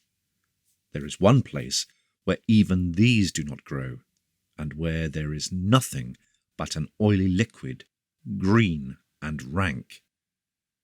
It is plain there are no fishes in the water, for herons do not go thither, nor the kingfishers, not one of which approaches the spot. They say the sun is sometimes hidden by the vapour when it is thickest, but I do not see how any can tell this, since they could not enter the cloud, as to breathe it when collected by the wind is immediately fatal. For all the rottenness of 1,000 years and of many hundred millions of human beings is there, festering under the stagnant water, which has sunk down into and penetrated the earth, and floated up to the surface the contents of the buried cloacae. Many scores of men have, I fear, perished in the attempt to enter this fearful place, carried on by their desire of gain. For it can scarcely be disputed that untold treasure lies hidden therein, but guarded by terrors greater than fiery serpents. These have usually made their endeavours to enter in severe and continued frost, or in the height of a drought. Frost diminishes the power of the vapour, and the marshes can then, too, be partially traversed, for there is no channel for a boat. But the moment anything be moved, whether it be a bush or a willow, even a flag, if the ice be broken, the pestilence rises yet stronger. Besides which, there are portions which never freeze, and which may be approached unawares, or a turn of the wind may drift the gas toward the explorer. In the midst of the summer, after long heat, the vapour rises and is in a degree dissipated into the sky, and then by following devious ways an entrance may be effected, but always at the cost of illness. If the explorer be unable to quit the spot before night, whether in summer or winter, his death is certain. In the earlier times, some bold and adventurous men did indeed succeed in getting a few jewels, but since then the marsh has become more dangerous, and its pestilent character indeed increases year by year as the stagnant water penetrates deeper, so that now for very many years no such attempts have been made. The extent of these foul swamps is not known with certainty, but it is generally believed that they are at the widest 20 miles across, and that they reach in a winding line for nearly 40. But the outside parts are much less fatal. It is only the interior which is avoided. Towards the lake, the sand thrown up by the waves has long since formed a partial barrier between the sweet water and the stagnant, rising up to within a few feet at the surface. This barrier is overgrown with flags and reeds where it is shallow. Here it is possible to sail along the sweet water within an arrow shot of the swamp, nor indeed would the stagnant mingle with the sweet, as is evident at other parts of the swamp where streams flow side by side with the dark or reddish water, and there are pools upon one side of which the deer drink, while the other is not frequented, even by rats. The common people aver that demons reside in these swamps, and indeed at night fiery shapes are seen, which to the ignorant are sufficient confirmation of such tales. The vapour, where it is most dense, takes fire like the blue flame of spirits, and these flaming clouds float to and fro, and yet do not burn the reeds. The superstitious trace in them the form of demons and winged fiery serpents, and say that white spectres haunt the margin of the marsh after dusk. In a lesser degree, the same thing has taken place with other ancient cities.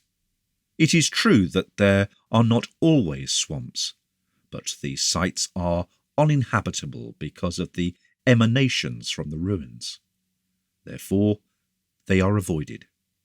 Even the spot where a single house has been known to have existed is avoided by the hunters in the woods. They say when they are stricken with ague or fever that they must have unwittingly slept on the site of an ancient habitation.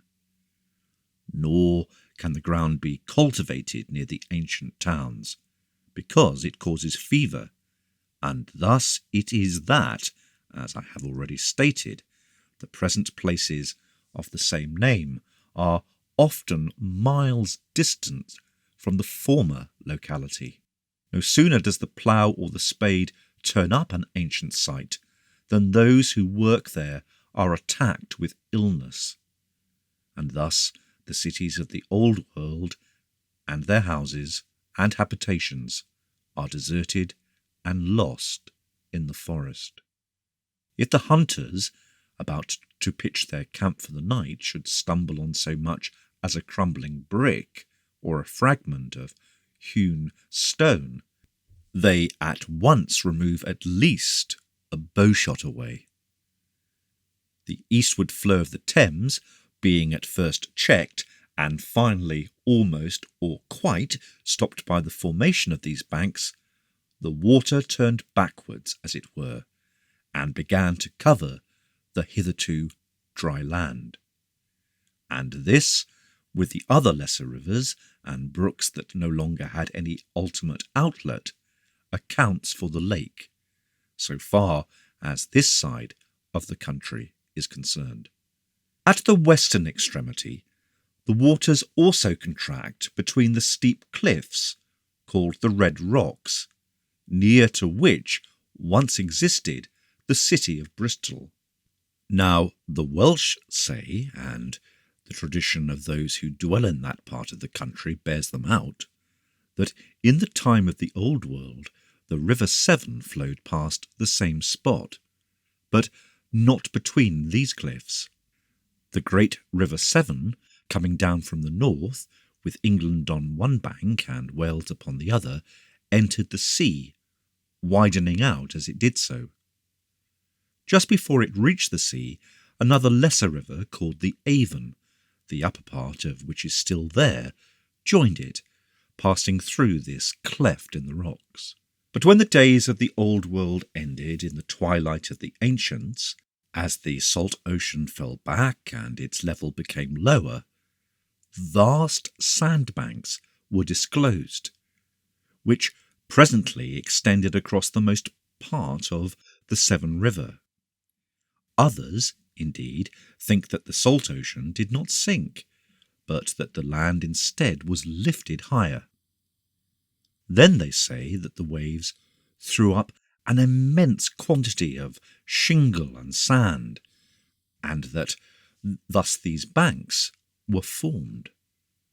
All that we know with certainty, however, is that across the estuary of the Severn there rose a broad barrier of beach, which grew wider with the years and still increases westwards.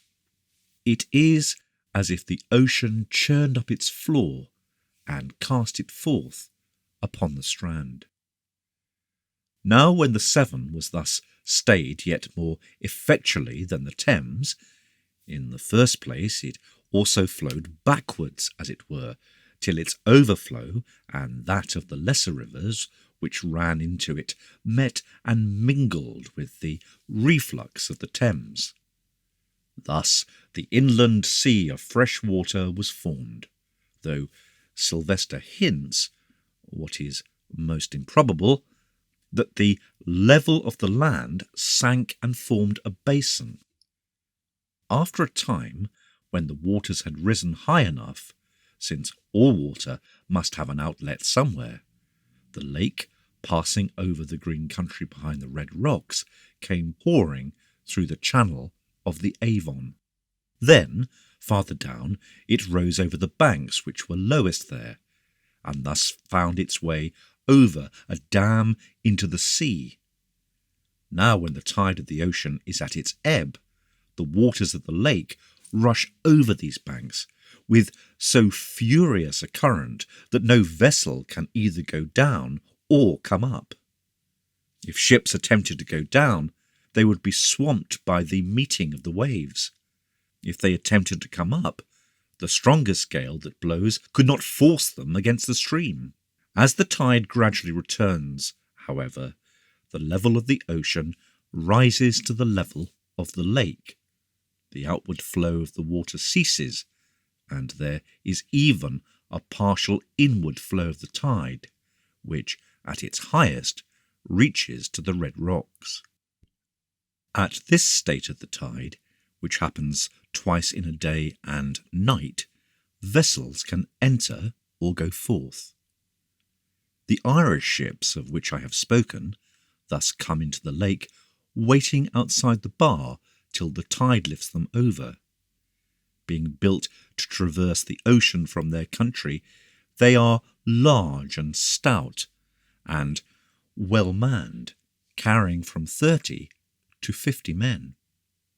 The Welsh ships, which come down from that inlet of the lake which follows the ancient course of the Severn, are much smaller and lighter, as not being required to withstand the heavy seas. They carry but 15 or 20 men each, but then they are more numerous. The Irish ships, on account of their size and draught, in sailing about the sweet waters, cannot always haul on shore at night, nor follow the course of the ships of burden between the fringe of islands and the strand. They have often to stay in the outer and deeper waters, but the Welsh boats come in easily at all parts of the coast, so that no place is safe against them. The Welsh have ever been most jealous as to that part of the lake which we suppose to follow the course of the Severn, and will on no account permit so much as a canoe to enter it. So that whether it be a narrow creek, or whether there be wide reaches, or what the shores may be like, we are ignorant. And this is all that is with certainty known concerning the origin of the inland sea of sweet water, excluding all that superstition and speculation have advanced, and setting down nothing but ascertained facts. A beautiful sea it is, clear as crystal, exquisite to drink, abounding with fishes of every kind, and adorned with green islands. There is nothing more lovely in the world than when, upon a calm evening, the sun goes down across the level and gleaming water, where it is so wide that the eye can but just distinguish a low and dark cloud, as it were, resting upon the horizon, or perhaps, looking lengthways, cannot distinguish any ending to the expanse. Sometimes it is blue, reflecting the noonday sky, sometimes white from the clouds, again green and dark as the wind rises and the waves roll. Storms, indeed, come up with extraordinary swiftness, for which reason the ships, whenever possible, follow the trade route, as it is called, behind the islands which shelter them like a protecting reef. They drop equally quickly, and thus it is not uncommon for the morning to be calm, the midday raging in waves dashing restlessly upon the beach, and the evening still again. The Irish, who are accustomed to the salt ocean, say in the suddenness of its storms and the shifting winds, it is more dangerous than the sea itself. But then there are almost always islands, behind which a vessel can be sheltered. Beneath the surface of the lake there must be concealed very many ancient towns and cities, of which the names are lost. Sometimes the anchors bring up, even now, fragments of rusty iron and old metal, or black beams of timber. It is said, and with probability, that when the remnant of the ancients found the water gradually encroaching, for it rose very slowly, as they were driven back year by year, they considered that in time they would all be swept away and drowned. But after extending to its present limits, the lake rose no farther, not even in the wettest seasons, but always remains the same. From the position of certain quays, we know that it has thus remained for the last 100 years at least. Never, as I observed before, was there so beautiful an expanse of water. How much must we sorrow that it has so often proved only the easiest mode of bringing the miseries of war to the doors of the unoffending. Yet men are never weary of sailing to and fro upon it, and most of the cities of the present time are upon its shore. And in the evening we walk by the beach, and from the rising grounds look over the waters, as if to gaze upon their loveliness were rewards to us for the labour of the day. Part 2. Wild England 1. Sir Felix. On a bright May morning, The sunlight at 5 o'clock was pouring into a room which faced the east at the ancestral home of the Aquilas. In this room, Felix, the eldest of the 3 sons of the Baron, was sleeping. The beams passed over his head and lit up a square space on the opposite whitewashed wall, where, in the midst of the brilliant light, hung an ivory cross. There were only 2 panes of glass in the window, each no more than 2 or 3 inches square, the rest of the window being closed by strong oaken shutters, thick enough to withstand the stroke of an arrow. In the daytime, one of these at least would have been thrown open to admit air and light. They did not quite meet, and a streak of sunshine, in addition to that which came through the tiny panes, entered at the chink. Only one window in the house contained more than 2 such panes. It was in the Baroness's sitting room, and most of them had none at all. The glass left by the ancients in their dwellings had long since been used up or broken, and the fragments that remained were too precious to be put in ordinary rooms. When larger pieces were discovered, they were taken for the palaces of the princes, and even these were but sparingly supplied, so that the saying, "He has glass in his window," was equivalent to, "He belongs to the upper ranks." On the recess of the window was an inkstand, which had been recently in use, for a quill lay beside it, and a sheet of parchment partly covered with writing.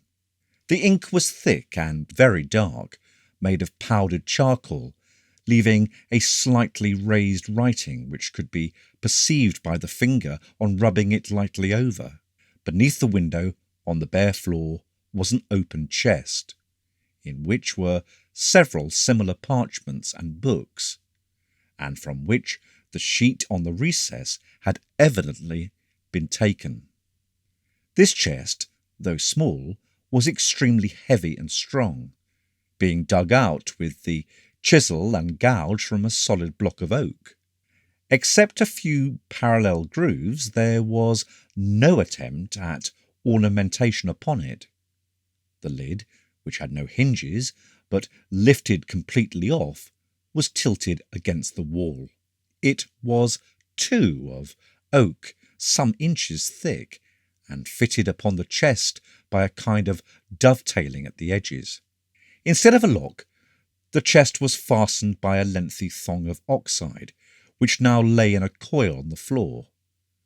Bound round and round, twisted and entangled, and finally tied with a special and secret knot, the ends being concealed.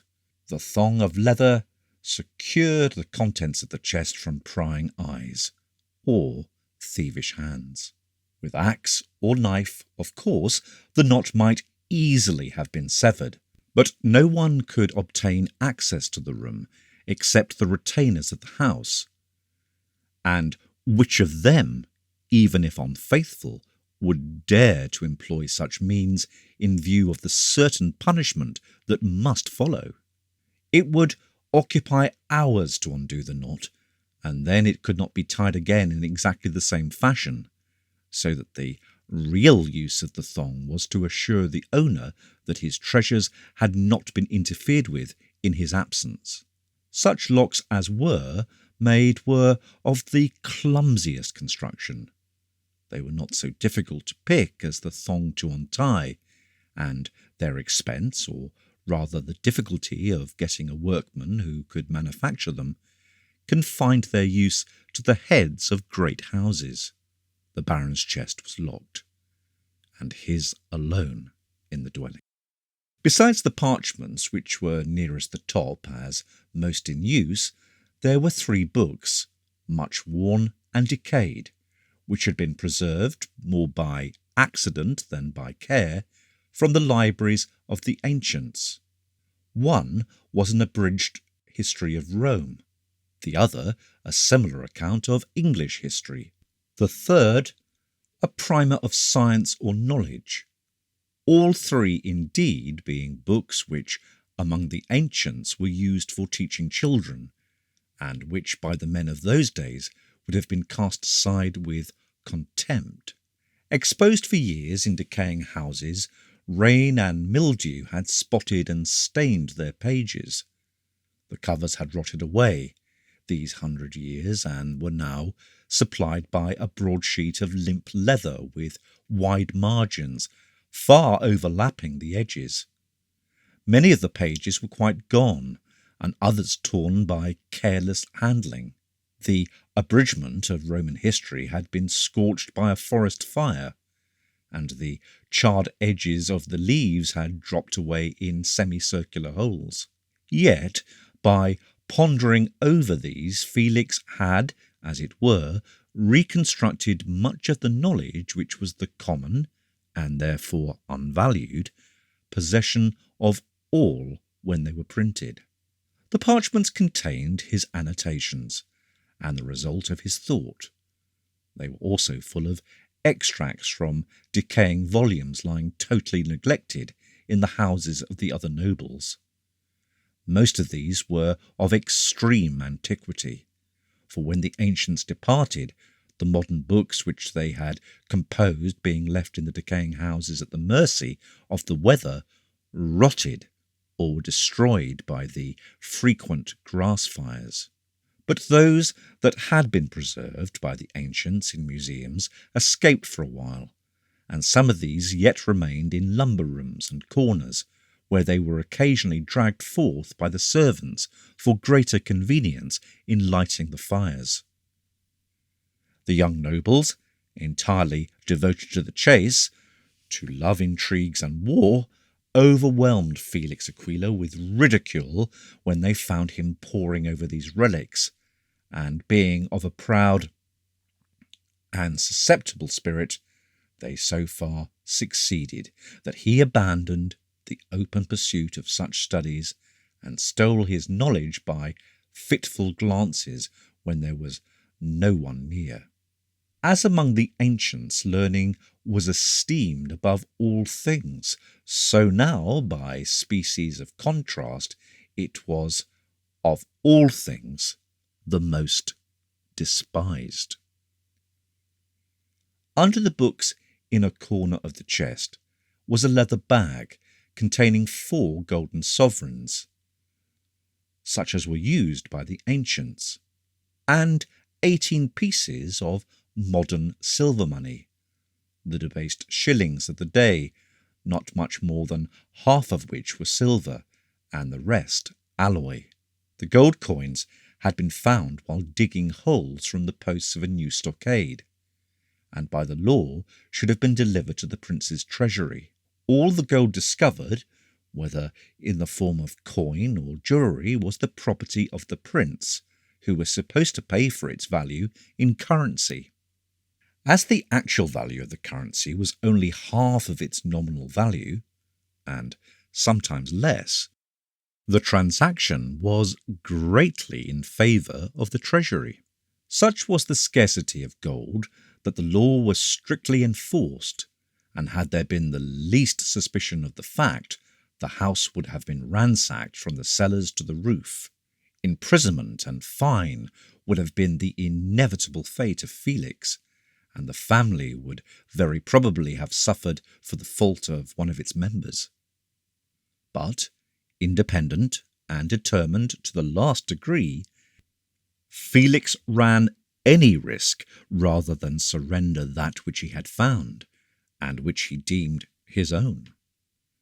This unbending independence and pride of spirit, together with scarce concealed contempt for others, had resulted in almost isolating him from the youth of his own age, and had caused him to be regarded with dislike by the elders. He was rarely, if ever, asked to join the chase, and still more rarely invited to the festivities and amusements provided in adjacent houses, or to the grander entertainments of the higher nobles. Too quick to take offence when none was really intended, He fancied that many bore him ill will who had scarcely given him a passing thought. He could not forgive the coarse jokes uttered upon his personal appearance by men of heavier build who despised so slender a stripling. He would rather be alone than join their company, and would not compete with them in any of their sports, so that when his absence from the arena was noticed, it was attributed to weakness and cowardice. These imputations stung him deeply, driving him to brood within himself. He was never seen in the courtyards or anterooms at the palace, nor following the train of the prince, as was the custom with the youthful nobles. The civility of the court angered and disgusted him. The eagerness of strong men to carry cushion or fetch a dog annoyed him. There were those who observed this absence from the crowd in the anterooms. In the midst of so much intrigue and continual striving for power, designing men, on the one hand, were ever on the alert for what they imagined would prove willing instruments, and on the other, the prince's counsellors kept a watchful eye on the disposition of everyone of the least consequence, so that, although but 25, Felix was already down in 2 lists, the one at the palace, of persons whose views, if not treasonable, were doubtful, and the other in the hands of a possible pretender as a discontented and therefore useful man. Felix was entirely ignorant that he had attracted so much observation. He supposed himself despised and ignored.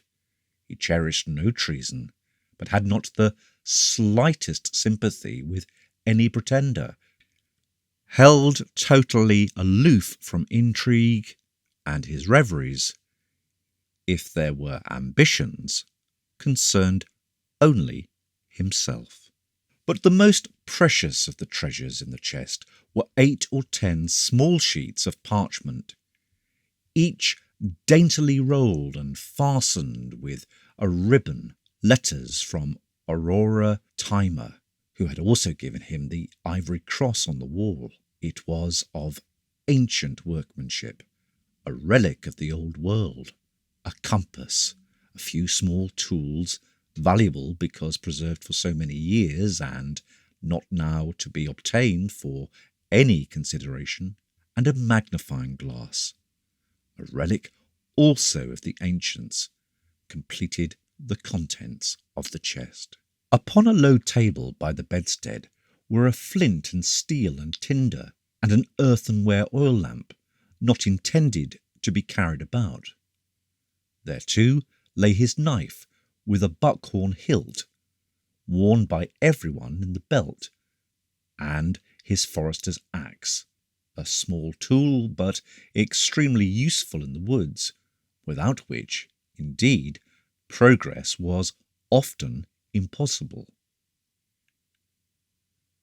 There were in the belt, which, as he undressed, he had cast upon the table, together with his purse, in which were about 12 copper coins, not very regular in shape, and stamped on one side only. The table was formed of 2 short-hewn planks, scarcely smoothed, raised on similar planks on edge at each end, in fact, a larger form. From a peg driven into the wall hung a disc of brass by a thin leathern lace. This disc, polished to the last degree, answered as a mirror. The only other piece of furniture, if so it could be called, was a block of wood at the side of the table, used as a chair. In the corner, between the table and the window, stood a long yew bow, and a quiver full of arrows, ready for immediate use, besides which 3 or 4 sheaves lay on the floor. A crossbow hung on a wooden peg. The bow was of wood, and therefore not very powerful. Bolts and square-headed quarrels were scattered carelessly on the floor under it. 6 or 7 slender darts used for casting with the hand as javelins stood in another corner by the door, and 2 stouter boar spears. By the wall, a heap of nests lay in apparent confusion, some used for partridges, some of coarse twine for bush hens, another, lying a little apart, for fishes. Near these, the component parts of 2 turkey traps were strewn about, together with a small round shield or targe, such as are used by the swordsman, snares of wire, and, in an open box, several chisels, gouges, and other tools. A blowtube was fastened to the 3 pegs, so that it might not warp. A hunter's horn hung from another, and on the floor were a number of arrows in various stages of manufacture, some tied to the tightening rod, some with the feathers already attached, and some hardly shaped from the elder or aspen log. A heap of skins filled the 3rd corner, and besides them were numerous stag horns, and 2 of the white cow, but none yet of the much dreaded and much desired white bull. A few peacock feathers were there also, rare and difficult to get, and intended for Aurora. Round one footpost of the bed was a long coil of thin hide, a lasso, and on another was suspended an iron cap, or visorless helmet. There was no swords or lance.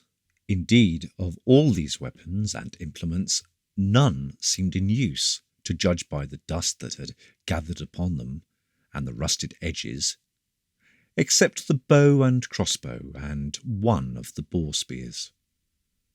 The bed itself was very low, framed of wood, thick and solid. The clothes were of the coarsest linen and wool. There were furs for warmth in winter, but these were not required in May. There was no carpet, nor any substitute for it. The walls were whitewashed. Ceiling there was none. The worm-eaten rafters were visible, and the roof tree. But on the table was a large earthenware bowl, full of meadow orchis, bluebells, and a bunch of may in flower. His hat, wide in the brim, lay on the floor. His doublet was on the wooden block or seat, with the long, tight-fitting trousers, which showed every muscle of the limb, and, by them, high shoes of tanned but on-blacked leather. His short cloak hung on a wooden peg against the door, which was fastened with a broad bolt of oak. The parchment in the recess of the window at which he had been working just before retiring was covered with rough sketches, evidently sections of a design for a ship or galley propelled by oars. The square spot of light upon the wall slowly moved as the sun rose higher, till the ivory cross was left in shadow, but still the slumberer slept on, heedless too of the twittering of the swallows under the eaves, and the call of the cuckoo not far distant. 2. The House of Aquila. Presently there came the sound of a creaking axle, which grew louder and louder as the waggon drew nearer, till it approached to a shriek. The sleeper moved on easily, but, recognizing the noise even in his dreams, did not wake. The horrible sounds stopped. There was a sound of voices, as if 2 persons, one without and one within the wall, were hailing each other. A gate swung open, and the waggon came past under the very window of the bedroom. Even habit could not enable Felix to entirely withstand so piercing a noise when almost in his ears. He sat up a minute and glanced at the square of light on the wall to guess the time by its position. In another minute or two the squeaking of the axle ceased, as the wagon reached the storehouses, and he immediately returned to the pillow. Without, and just beneath the window, there ran a road or way, which in part divided the enclosure into two portions, the dwelling house and its offices being on one side, the granaries and storehouses on the other. But a few yards to the left of his room, a strong gate in the enclosing wall gave entrance to this roadway. It was called the Maple Gate, because a small maple tree grew near outside. The wall, which surrounded the whole place at a distance of 8 or 10 yards from the buildings, was of brick and about 9 feet high, with a ditch without. It was partly embattled and partly loopholed, and a banquet of earth, rammed hard, ran all around inside, so that the defenders might discharge darts or arrows through the embrasures and step down out of sight to prepare a fresh supply. At each corner there was a large platform, where a considerable number of men could stand and command the approaches. There were, however, no bastions or flanking towers. On the roof of the dwelling house, a similar platform had been prepared, protected by a parapet from which heights the entire enclosure could be overlooked. Another platform, though at a less height, was on the roof of the retainers' lodgings, so placed as especially to command the second gate. Entering by the Maple Gate, the dwelling house was on the right hand, and the granaries and general storehouses on the left, the latter built on 3 sides of a square. Farther on the same side, were the stables, and near them the forge and workshops. Beyond these again were the lodgings of the retainers and labourers, near which in the corner was the south gate, from which the south road led to the cattle pens and farms, and out to the south.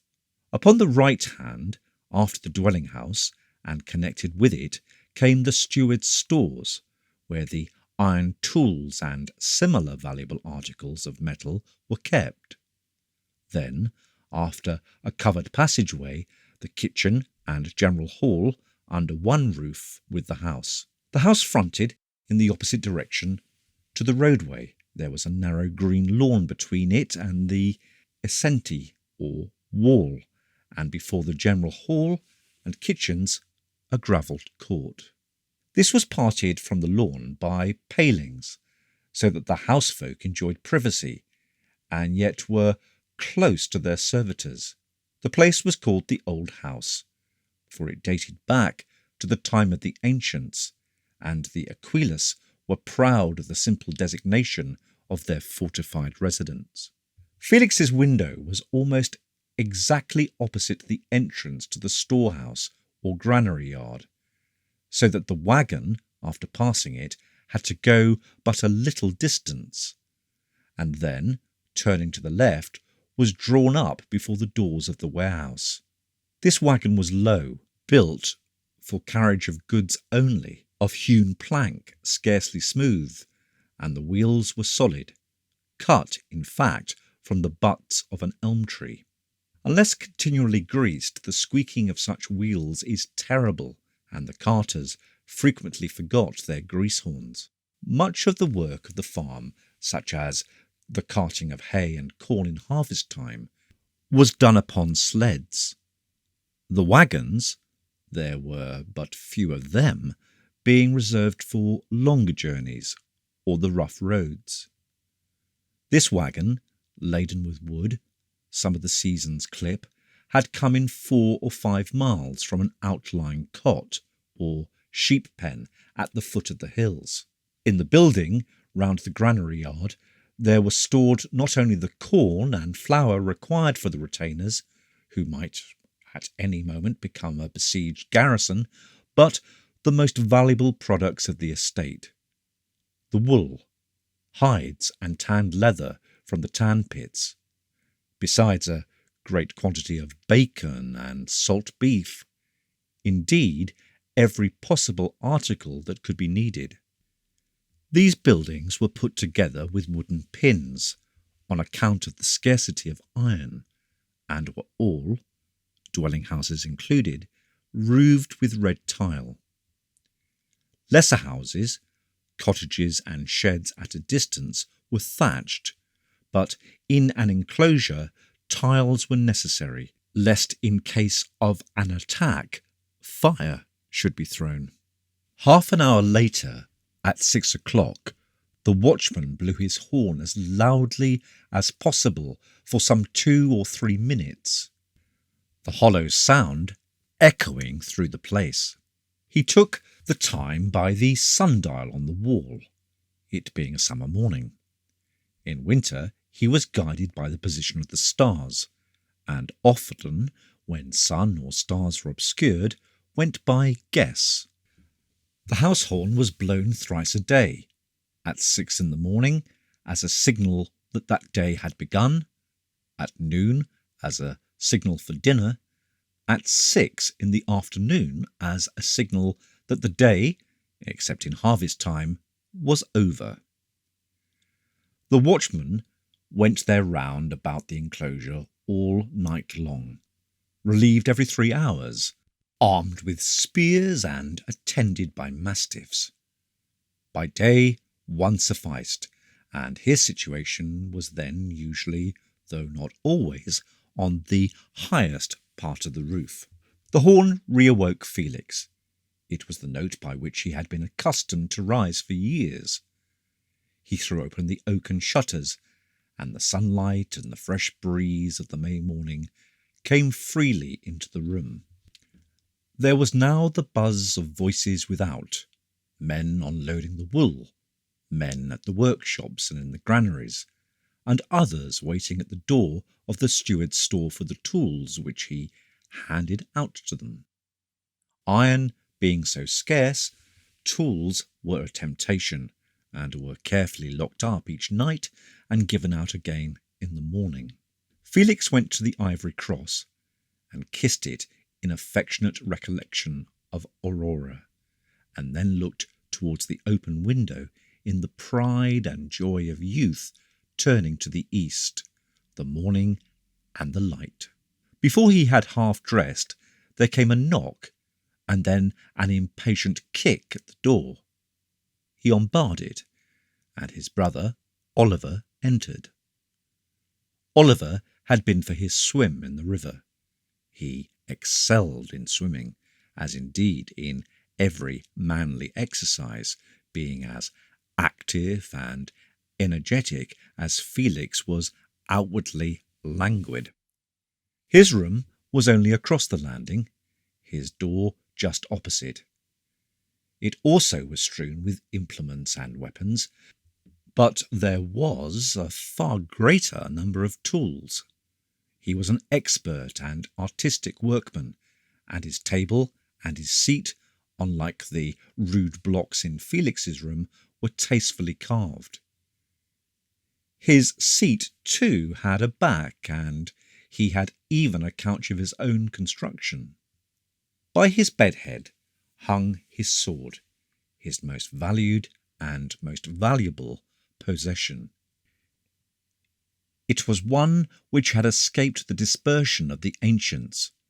It had been ancient even in their days, and of far better work than they themselves produced. Broad, long, straight, and well balanced, it appeared capable of cutting through helmet and mail when wielded by Oliver's sturdy arm. Such a sword could not have been purchased for money. Money, indeed, had often been offered for it in vain. Persuasion, and even covert threats from those higher in authority who coveted it, were alike wasted. The sword had been in the family for generations, and when the Baron grew too old, or rather when he turned away from active life, the second son claimed it as the fittest to use it. The claim was tacitly allowed.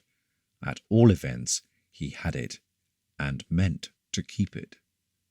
In a corner stood his lance, long and sharp, for use on horseback, and by it his saddle and accoutrements, the helmet and the shirt of mail, the iron greaves and spurs, the short iron mace to hang at the saddle bow, spoke of the knight, the man of horses and war. Oliver's whole delight was in exercise and sport.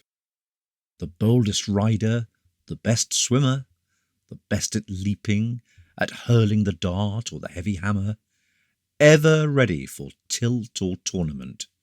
His whole life was spent with horse, sword, and lance.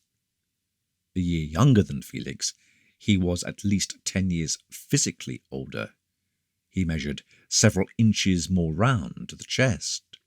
His massive shoulders and immense arms, brown and hairy, his powerful limbs, tower-like neck, and somewhat square jaw were the natural concomitants of enormous physical strength. All the blood and bone and thew and sinew of the house seemed to have fallen to his share.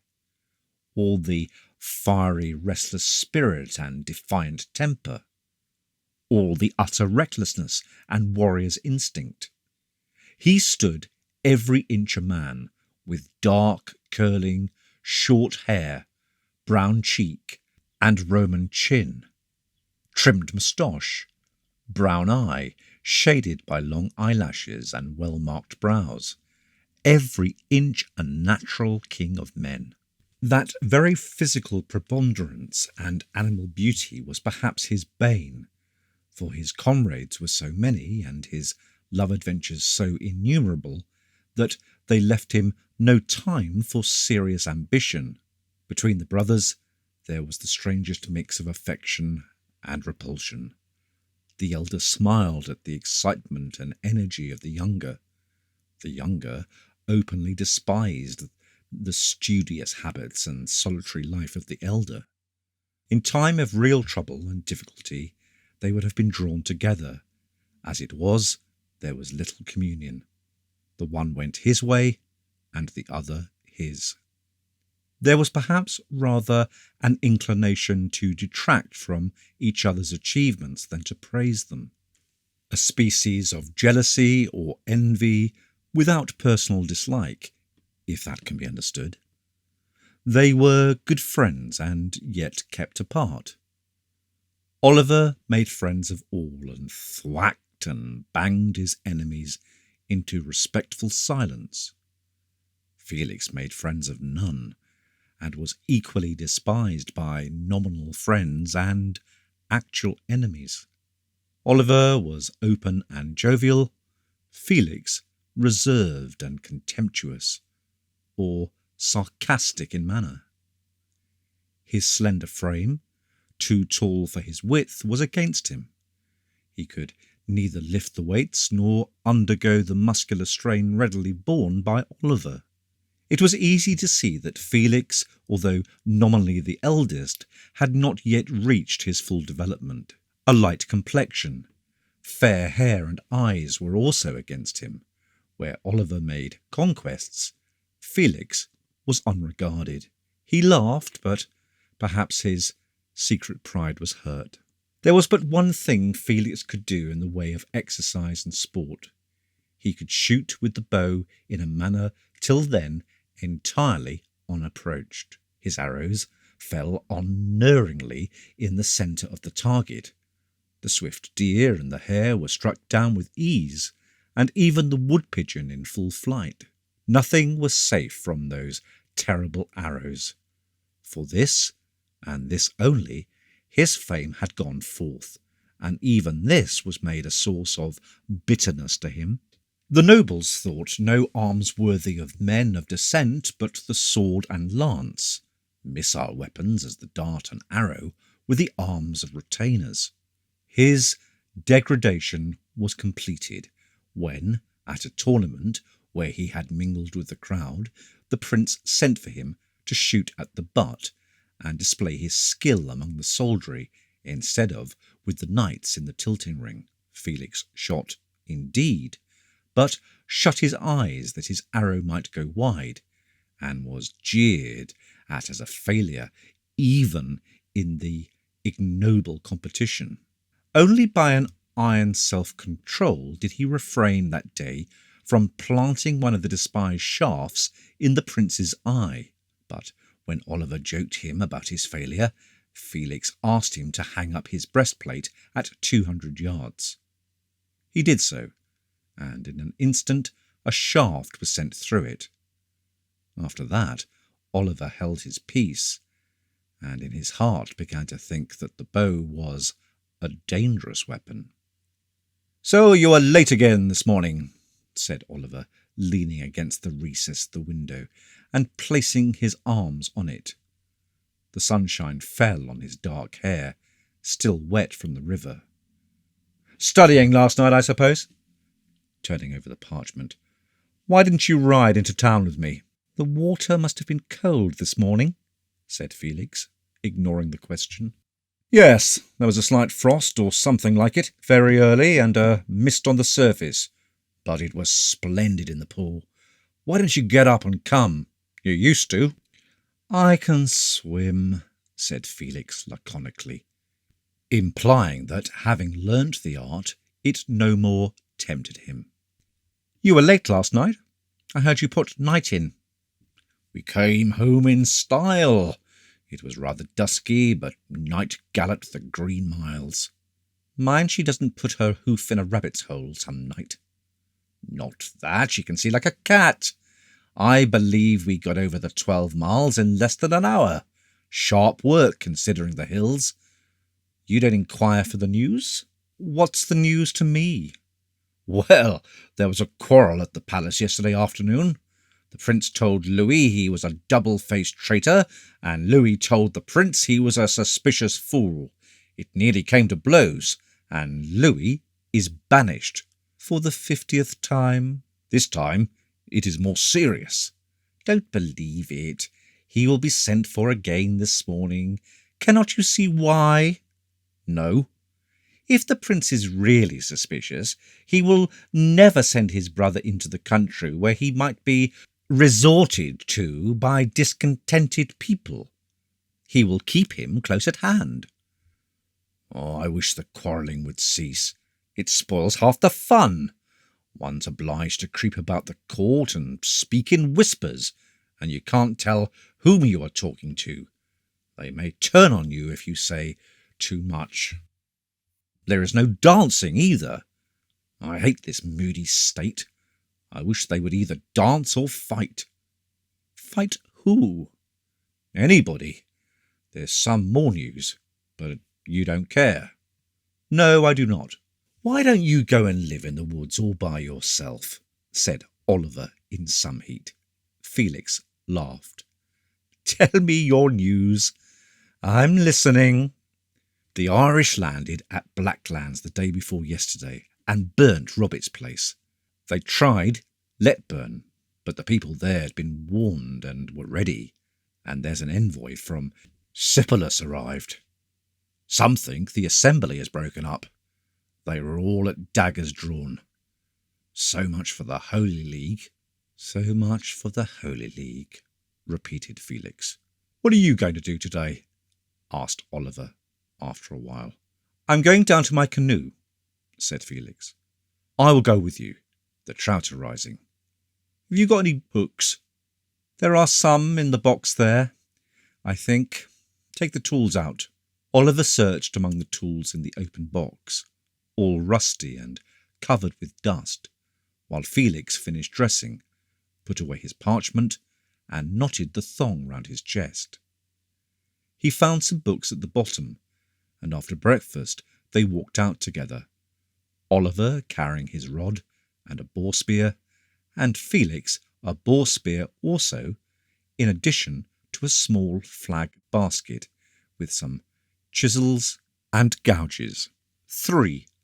The Stockade. When Oliver and Felix started, they left Philip, the third and youngest of the three brothers, still at breakfast.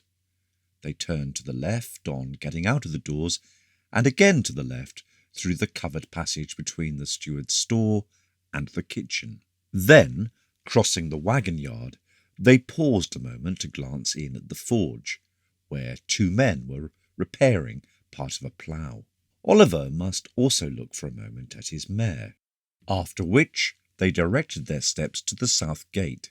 The massive oaken door was open, the bolts having been drawn back at hornblow. There was a guardroom on one side of the gate under the platform in the corner, where there was always supposed to be a watch. But in times of peace, and when there was no apprehensions of attack, the men whose turn it was to watch there were often called away for a time, to assist in some labour going forward, and at that moment were helping to move the wool packs farther into the warehouse. Still, they were close at hand, and had the day watchman or warder who was now on the roof blown his horn, would have rushed direct to the gate.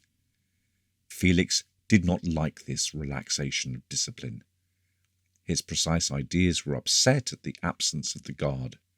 Method, organisation, and precision were the characteristics of his mind, and this kind of uncertainty irritated him. "I wish Sir Constans would insist on the guard being kept," he remarked. Children, in speaking of their parents, invariably gave them their titles. Now their father's title was properly "my lord," as he was a baron, and one of the most ancient. But he had so long abnegated the exercise of his rights and privileges, sinking the noble in the machinations, that men had forgotten the proper style in which they should address him. "Sir" was applied to all nobles, whether they possessed estates or not. The brothers were invariably addressed as Sir Felix or Sir Oliver.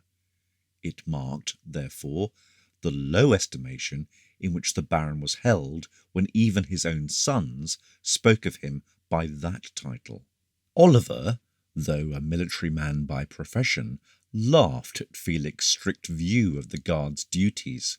Familiarity with danger and natural carelessness had rendered him contemptuous of it. "There's no risk," said he, "that I can see. Who could attack us? The bushmen would never dream of it. The Romany would be seen coming days beforehand.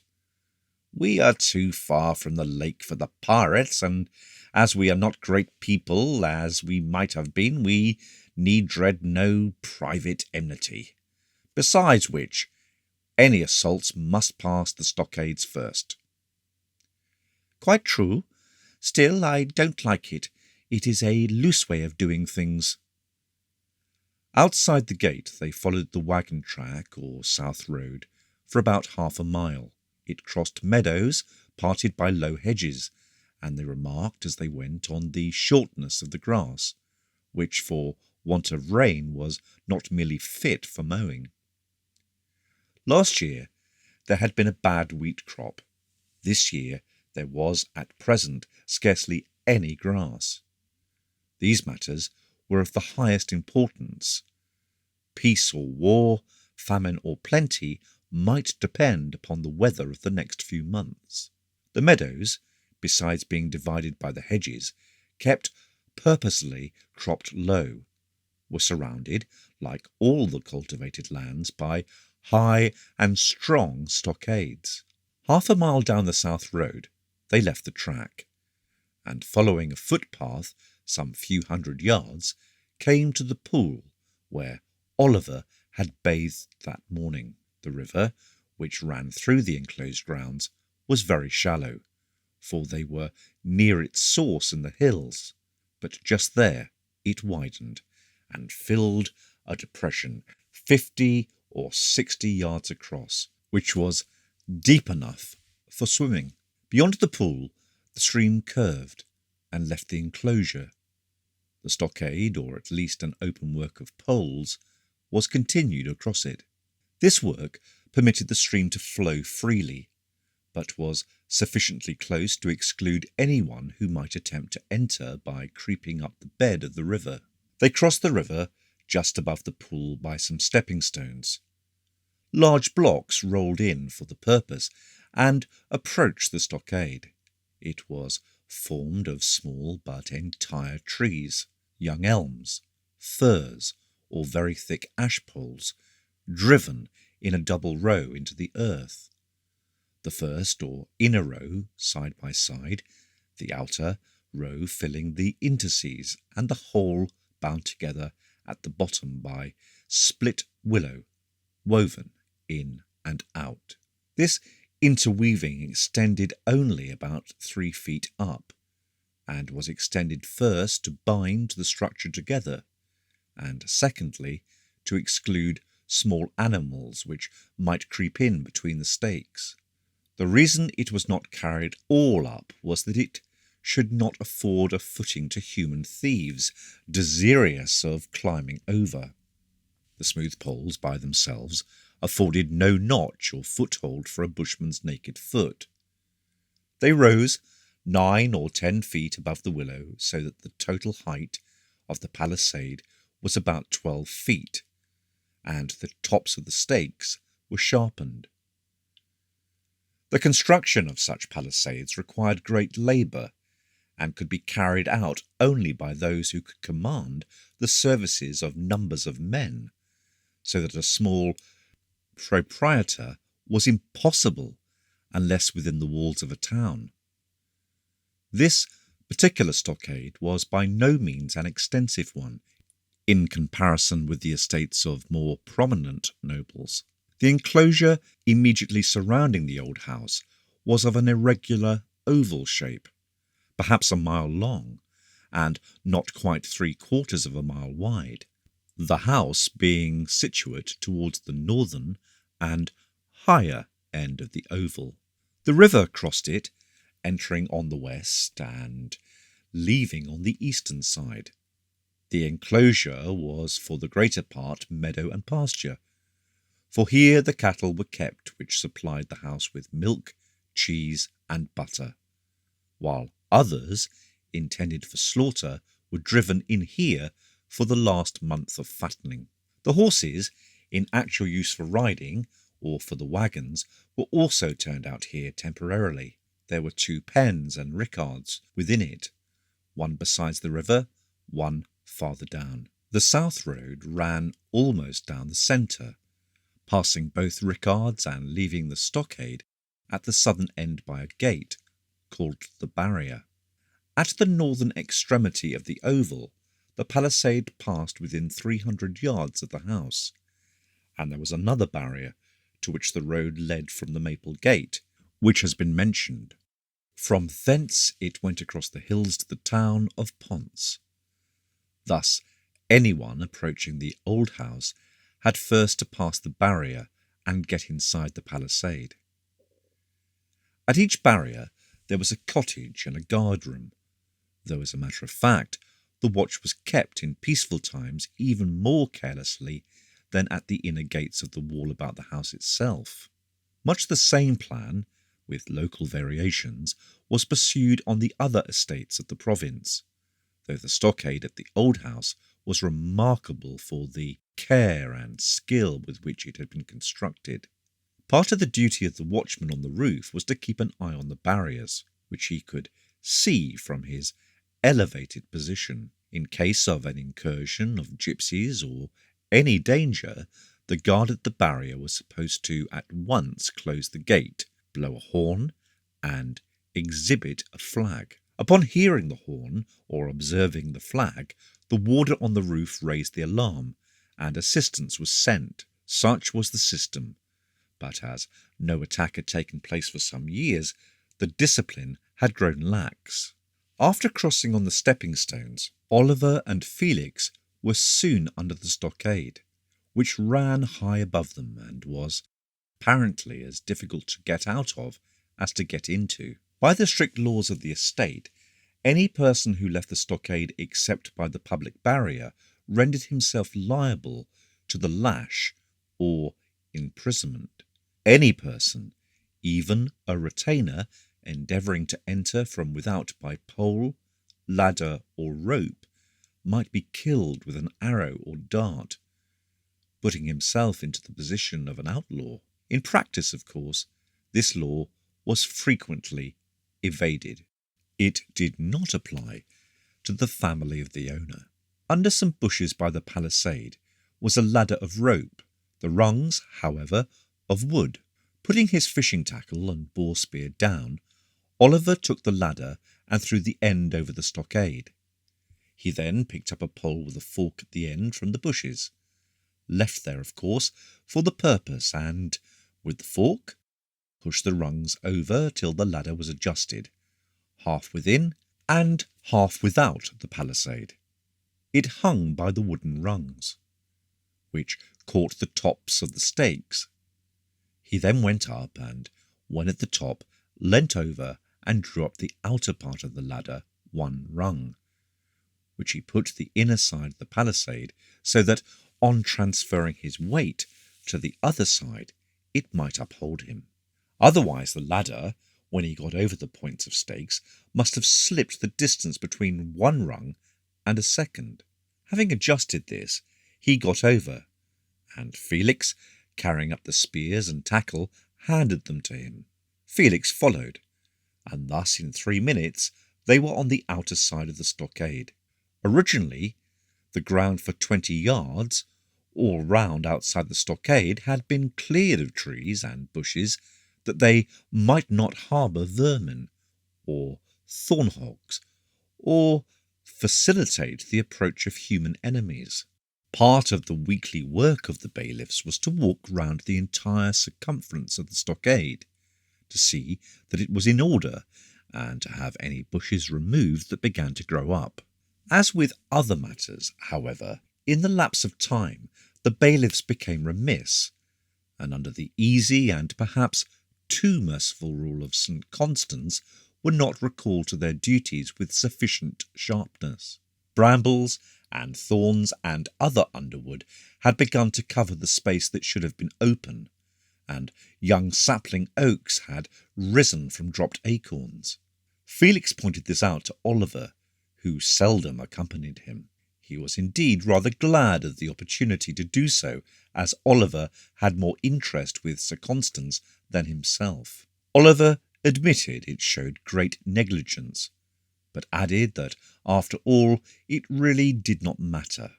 "What I wish," said he, "is that Sir Constans would go to court, and take his proper position." Upon this they were well agreed. It was, in fact, almost the only point upon which all 3 brothers did agree. They sometimes talked about it till they separated in a furious temper, not with each other, but with him. There was a distinct track of footsteps through the narrow band of low brambles and underwood between the stockade and the forest. This had been made by Felix in his daily visits to his canoe. The forest there consisted principally of hawthorn trees and thorn thickets, with some scattered oaks and ashes. The timber was sparse, but the fern was now fast rising up so thick that in the height of the summer it would be difficult to walk through it. The tips of the fronds on rolling were now not up to the knee, then the brake would reach to the shoulder. The path wound round the thickets, the blackthorn being quite impenetrable except with the axe, and came again to the river some 400 or 500 yards from the stockade. The stream, which ran from west to east through the enclosure, here turned and went due south. On the bank Felix had found a fine black poplar, the largest and straightest and best grown of that sort for some distance round, and this he had selected for his canoe. Stones broke the current here into eddies, below which there were deep holes and gullies where alders hung over, and an ever-rusting aspen spread the shadow of its boughs across the water. The light-coloured mud, formed of disintegrated chalk, on the farther and shallower side, was only partly hidden by flags and sedges, which, like a richer and more alluvial earth. Nor did the bushes grow very densely on this soil over the chalk, so that there was more room for casting the fly than is usually the case where a stream runs through a forest. Oliver, after getting his tackle in order, at once began to cast, while Felix, hanging his doublet on the oft-used branch, and leaning his spear against a tree, took his chisels and gouge from the flag basket. He had chosen the black poplar for the canoe because it was the lightest wood and would float best. To fell so large a tree had been a great labour, for the axes were of poor quality, cut badly, and often required sharpening. He could easily have ordered 6 men to throw the tree, and they would have obeyed immediately, but then the individuality and interest of the work would have been lost. Unless he did it himself, its importance and value to him would have been diminished.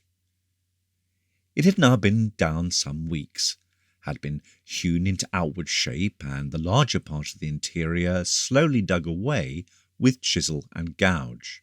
He had commenced while the hawthorn was just putting forth its first spray, when the thickets and the trees were yet bare. Now the May blooms scented the air, the forest was green, and his work approached completion. There remained, indeed, but some final shaping and rounding off, and the construction, or rather cutting out, of a secret locker in the stern. This locker was nothing more than a square aperture, chiselled out like a mortice, entering not from above, but from parallel with the bottom, and was to be closed with a tight-fitting piece of wood driven in by force of mallet. A little paint would then conceal the slight chinks, and the boat might be examined in every possible way without any trace of this hiding-place being observed. The canoe was some 11 feet long, and nearly 3 feet in the beams. It tapered at either end so that it might be propelled backward or forward without turning, and stem and stern, interchangeable definitions in this case, each rose a few inches higher than the general gunwale. The sides were about 2 inches thick, the bottom 3, so that, although dug out from light wood, the canoe was rather heavy. At first, Felix constructed a light shed of fir poles, roofed with spruce fir branches, over the log, so that he might work sheltered from the bitter winds of the early spring. As the warmth increased, he had taken the shed down, and now, as the sun rose higher, was glad of the shade of an adjacent beech. 4. The canoe. Felix had scarcely worked half an hour before Oliver returned and threw himself on the ground at full length. He had wearied of fishing. The delicate adjustment of the tackle and the care necessary to keep the hook and line from catching in the branches had quickly proved too much for his patience. He lay on the grass, his feet towards the stream, which ran and bubbled beneath, and watched Felix chipping out the block intended to fit into the secret opening, or locker. "It is nearly finished, then?" he said presently. "What a time you have been at it!" "Nearly 3 months." "Why did you make it so big?" "It is too big." "Is it really? Perhaps I want to put some things in it." "Oh, I see. Cargo. But where are you going to launch it?" "Below the stones there." "Well, you won't be able to go too far. There's an old fir across the river down yonder, and a hollow willow has fallen in. Besides, the stream's too shallow. You'll take ground before you get half a mile." "Shall I?" "It will float 6 inches deep by herself, and I'm sure there's not 6 inches by the thorns." "Very awkward." "Why didn't you have a hide boat made with a willow framework and a leather cover? Then you might perhaps get down the river by hauling it past the shallows and the fallen trees. In 2 days' time you would be in the hands of the gypsies." "And you would be Sir Constans' heir?" "Now, come, I say, that's too bad. You know I didn't mean that. Besides, I think I'm as much his heir as you now," looking at his sinewy arm. "At least he doesn't listen much to you. I mean, the river runs into the gypsies' country as straight as it can go." "Just so?" "Well, you seem very cool about it." "I'm not going down the river." "Then where are you going?" on the lake. Phew! Pooh! Why, the lake? Let me see. To Heron's Bay? It's quite 15 miles. You can't paddle across the land. But I can put the canoe on a cart. Ha ha! Why didn't you tell me that before? Because I did not wish anyone to know. Don't say anything. Not I. But what on earth, or rather on water, are you driving at? Where are you going? What's the canoe for? I'm going a voyage, but I will tell you all when it is ready. Meantime, I rely on you to keep silence. The rest think the boat is for the river. I will not say a word. But why did you not have a hide boat? They are not strong enough. They can't stand knocking about. If you want to go a voyage, where to, I can't imagine, why not take a passage on board a ship? I want to go my own way. They will only go theirs, nor do I like the company. Well, certainly the sailors are the roughest lot I know. Still, that would not have hurt you. You are rather dainty, Sir Felix. My daintiness does not hurt you. Can't I speak? Please yourself. A silence. A cuckoo sang in the forest, and was answered from a tree within the distant palisade. Felix chopped away slowly and deliberately. He was not a good workman. Oliver watched his progress with contempt. He could have put it into shape in half the time. Felix could draw and design. He could invent. But he was not a practical workman to give speedy and accurate effect to his ideas. My opinion is, said Oliver, that canoe will not float upright. It's one-sided. Felix, usually so self-controlled, could not refrain from casting his chisel down angrily. But he picked it up again and said nothing. This silence had more influence upon Oliver, whose nature was very generous, than the bitterest retort. He sat up on the sward. I will help you launch it, he said. We could imagine it between us if you don't want a lot of the fellows down here. Thank you. I should like that best. And I will help you with the cart when you start. Oliver rolled over on his back and looked up idly at the white flecks of cloud sailing at a great height. Old Mouse is a wretch not to give me a command, he said presently. Felix looked round involuntarily, lest anyone should have heard. Mouse was the nickname for the prince. Like all who rule with irresponsible power, the prince had spies everywhere. He was not a cruel man, nor a benevolent, neither clever nor foolish, neither strong nor weak, simply an ordinary, a very ordinary being who chanced to sit upon a throne because his ancestors did, and not from any personal superiority. He was at times much influenced by those around him. At others he took his own course, right or wrong. At another he let matters drift. There was never any telling in the morning what he might do towards night, for there was no vein or will or bias running through his character. In fact, he lacked character. He was all uncertainty, except in jealousy of his supremacy. Possibly some faint perception of his own incapacity, of the feeble grasp he had upon the state that seemed outwardly so completely his, occasionally crossed his mind.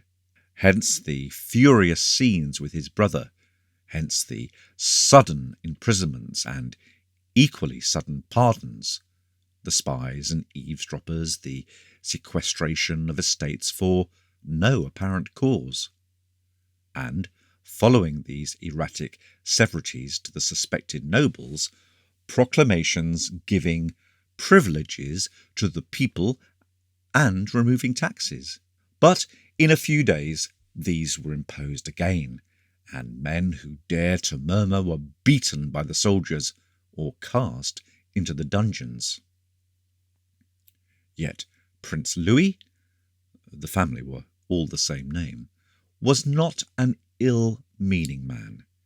He often meant well, but had no stability or firmness of purpose.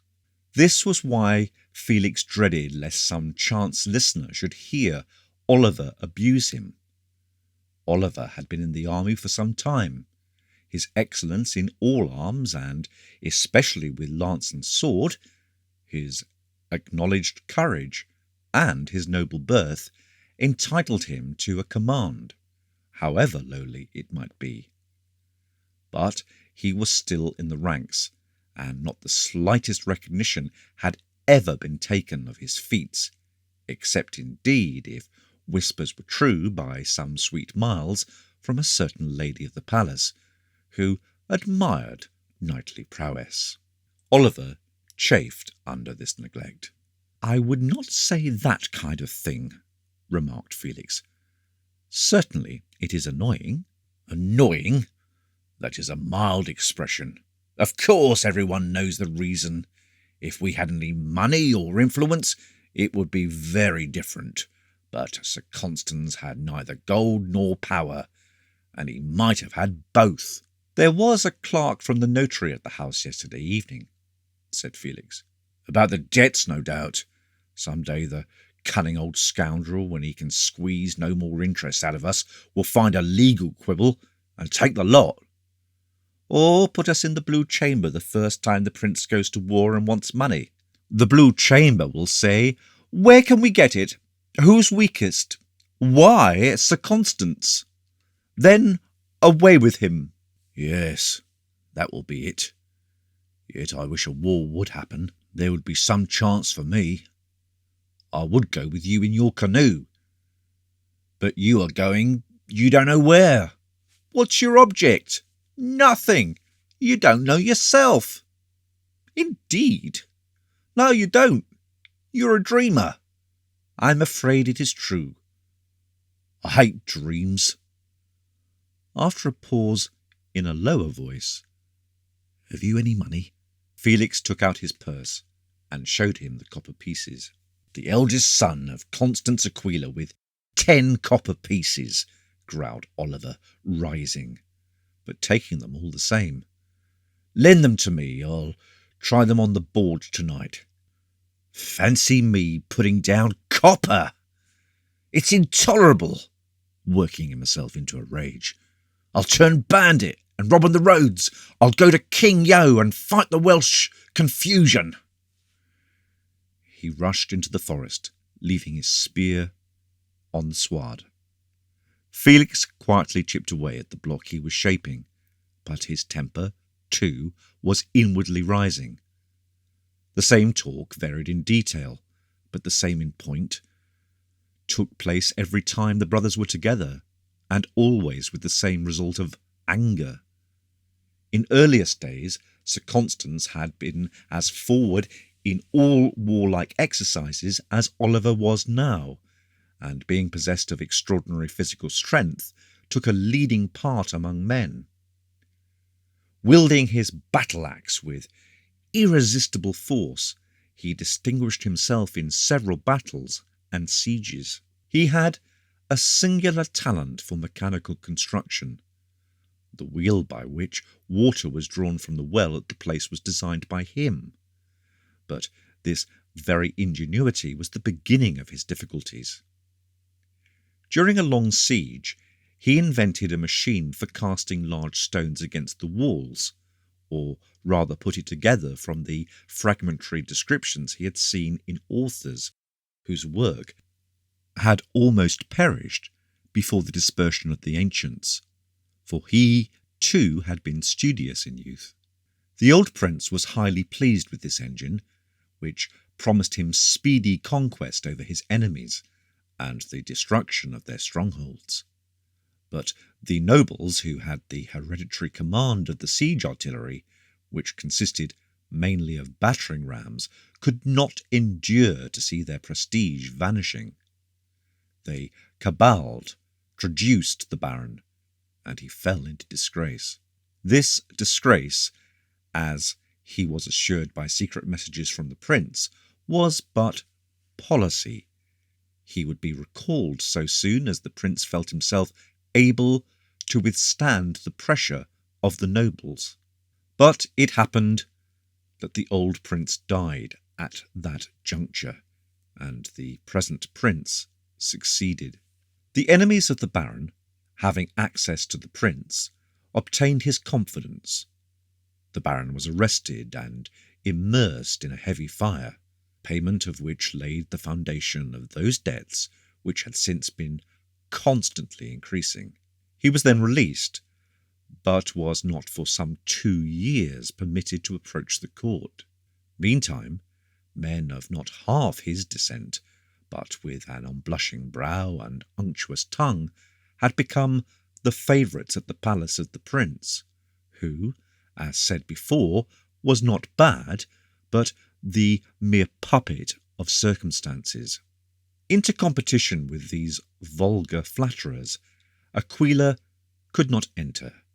It was indeed pride, and nothing but pride, that had kept him from the palace. By slow degrees he had sunk out of sight, occupying himself more and more with mechanical inventions and with gardening, till at last he had come to be regarded as no more than an agriculturist. Yet in this obscure condition he had not escaped danger. The common people were notoriously attached to him, whether this was due to his natural kindness, his real strength of intellect and charm of manner, or whether it was on account of the uprightness with which he judged between them, or whether it was owing to all these things combined. Certain it is that there was not a man on the estate that would not have died for him. Certain it is, too, that he was beloved by the people of the entire district, and more especially by the shepherds of the hills, who were freer and less under the control of the patrician caste. Instead of carrying disputes to the town to be adjudged by the prince's authority, many were privately brought to him. This, by degrees becoming known, excited the jealousy and anger of the prince, an anger cunningly inflamed by the notary Francis and by other nobles. But they hesitated to execute anything against him, lest the people should rise, and it was doubtful indeed if the very retainers of the nobles would attack the old house if ordered. Thus the baron's weakness was his defence. The prince, to do him justice, soon forgot the matter, and laughed at his own folly, that he should be jealous of a man who was no more than an agriculturist. The rest were not so appeased.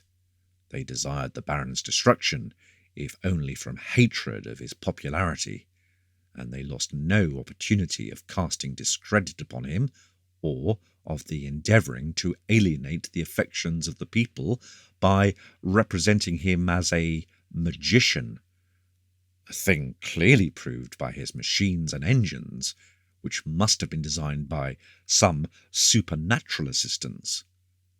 But the chief, as the most immediate and pressing danger, was the debt to Francis the notary, which might at any moment be brought before the court.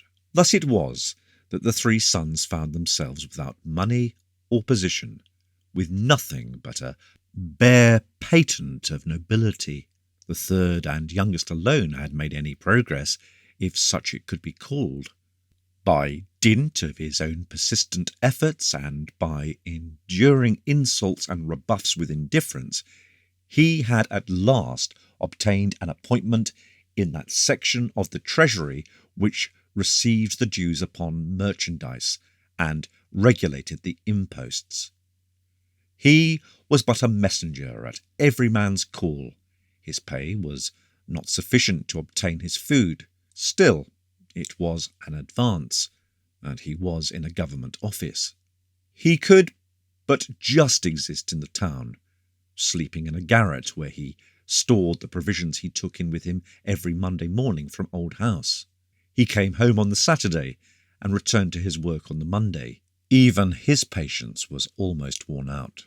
The whole place was thus falling to decay, while at the same time it seemed to be flowing with milk and honey, for under the Baron's personal attention the estate, though so carelessly guarded, had become a very garden.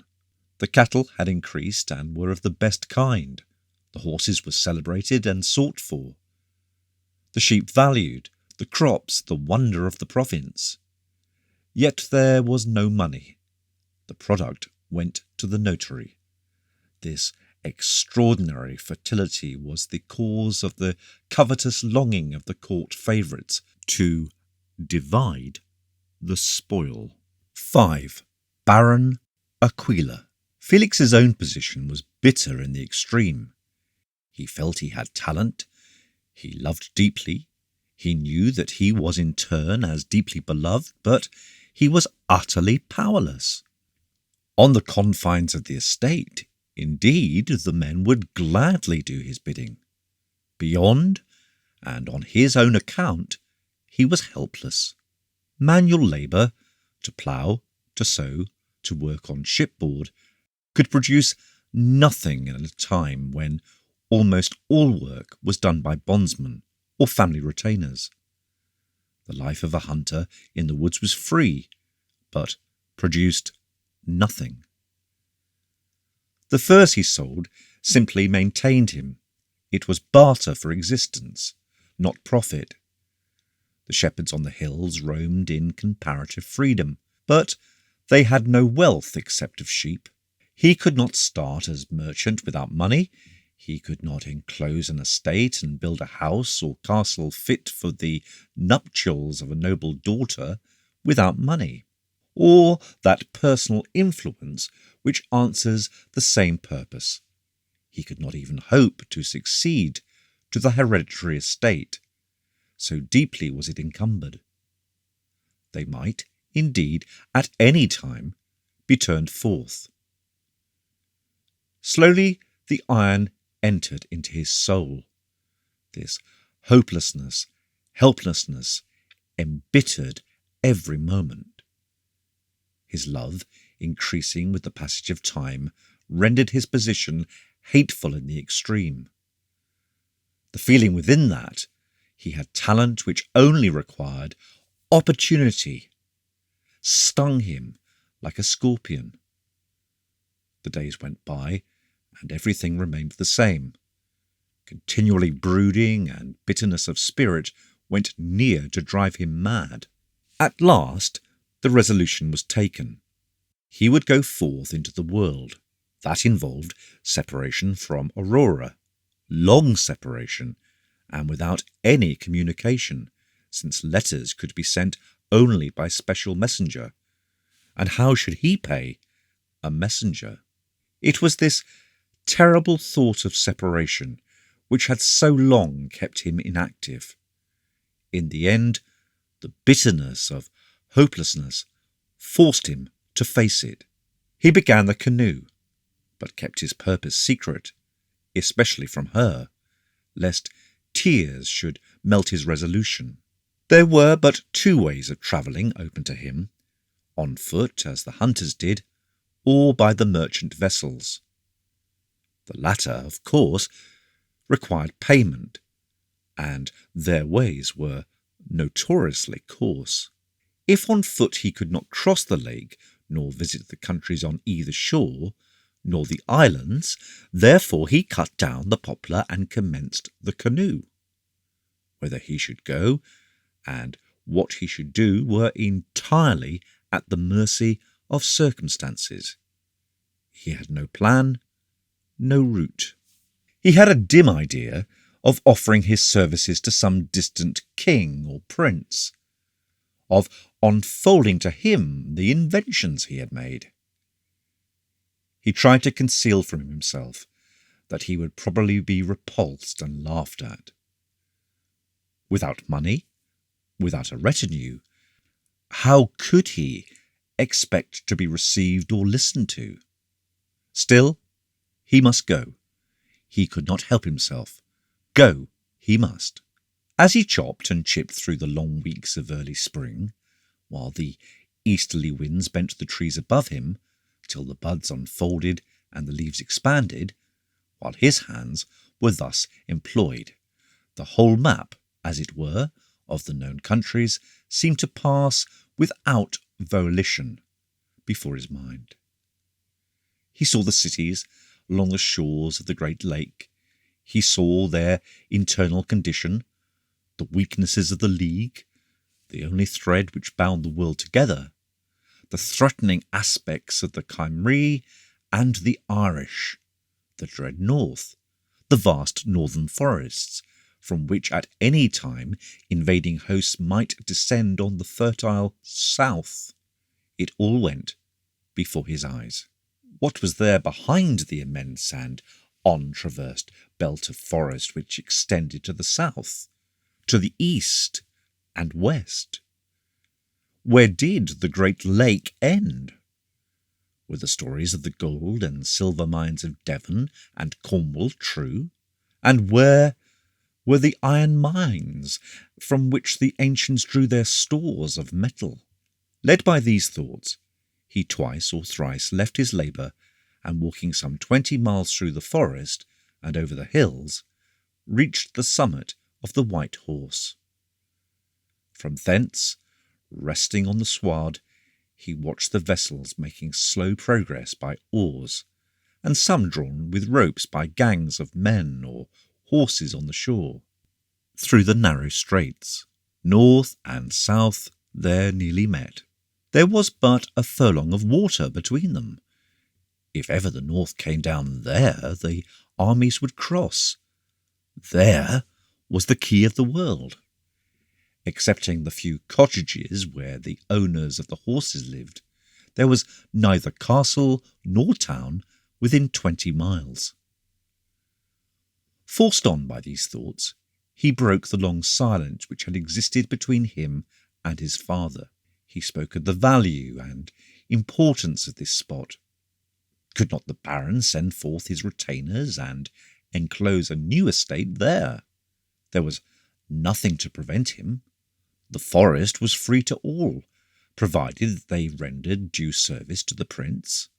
Might not a house or castle built there become the beginning of a city? The Baron listened, and then said he must go and see that a new batch was put in the brook to irrigate the water meadow.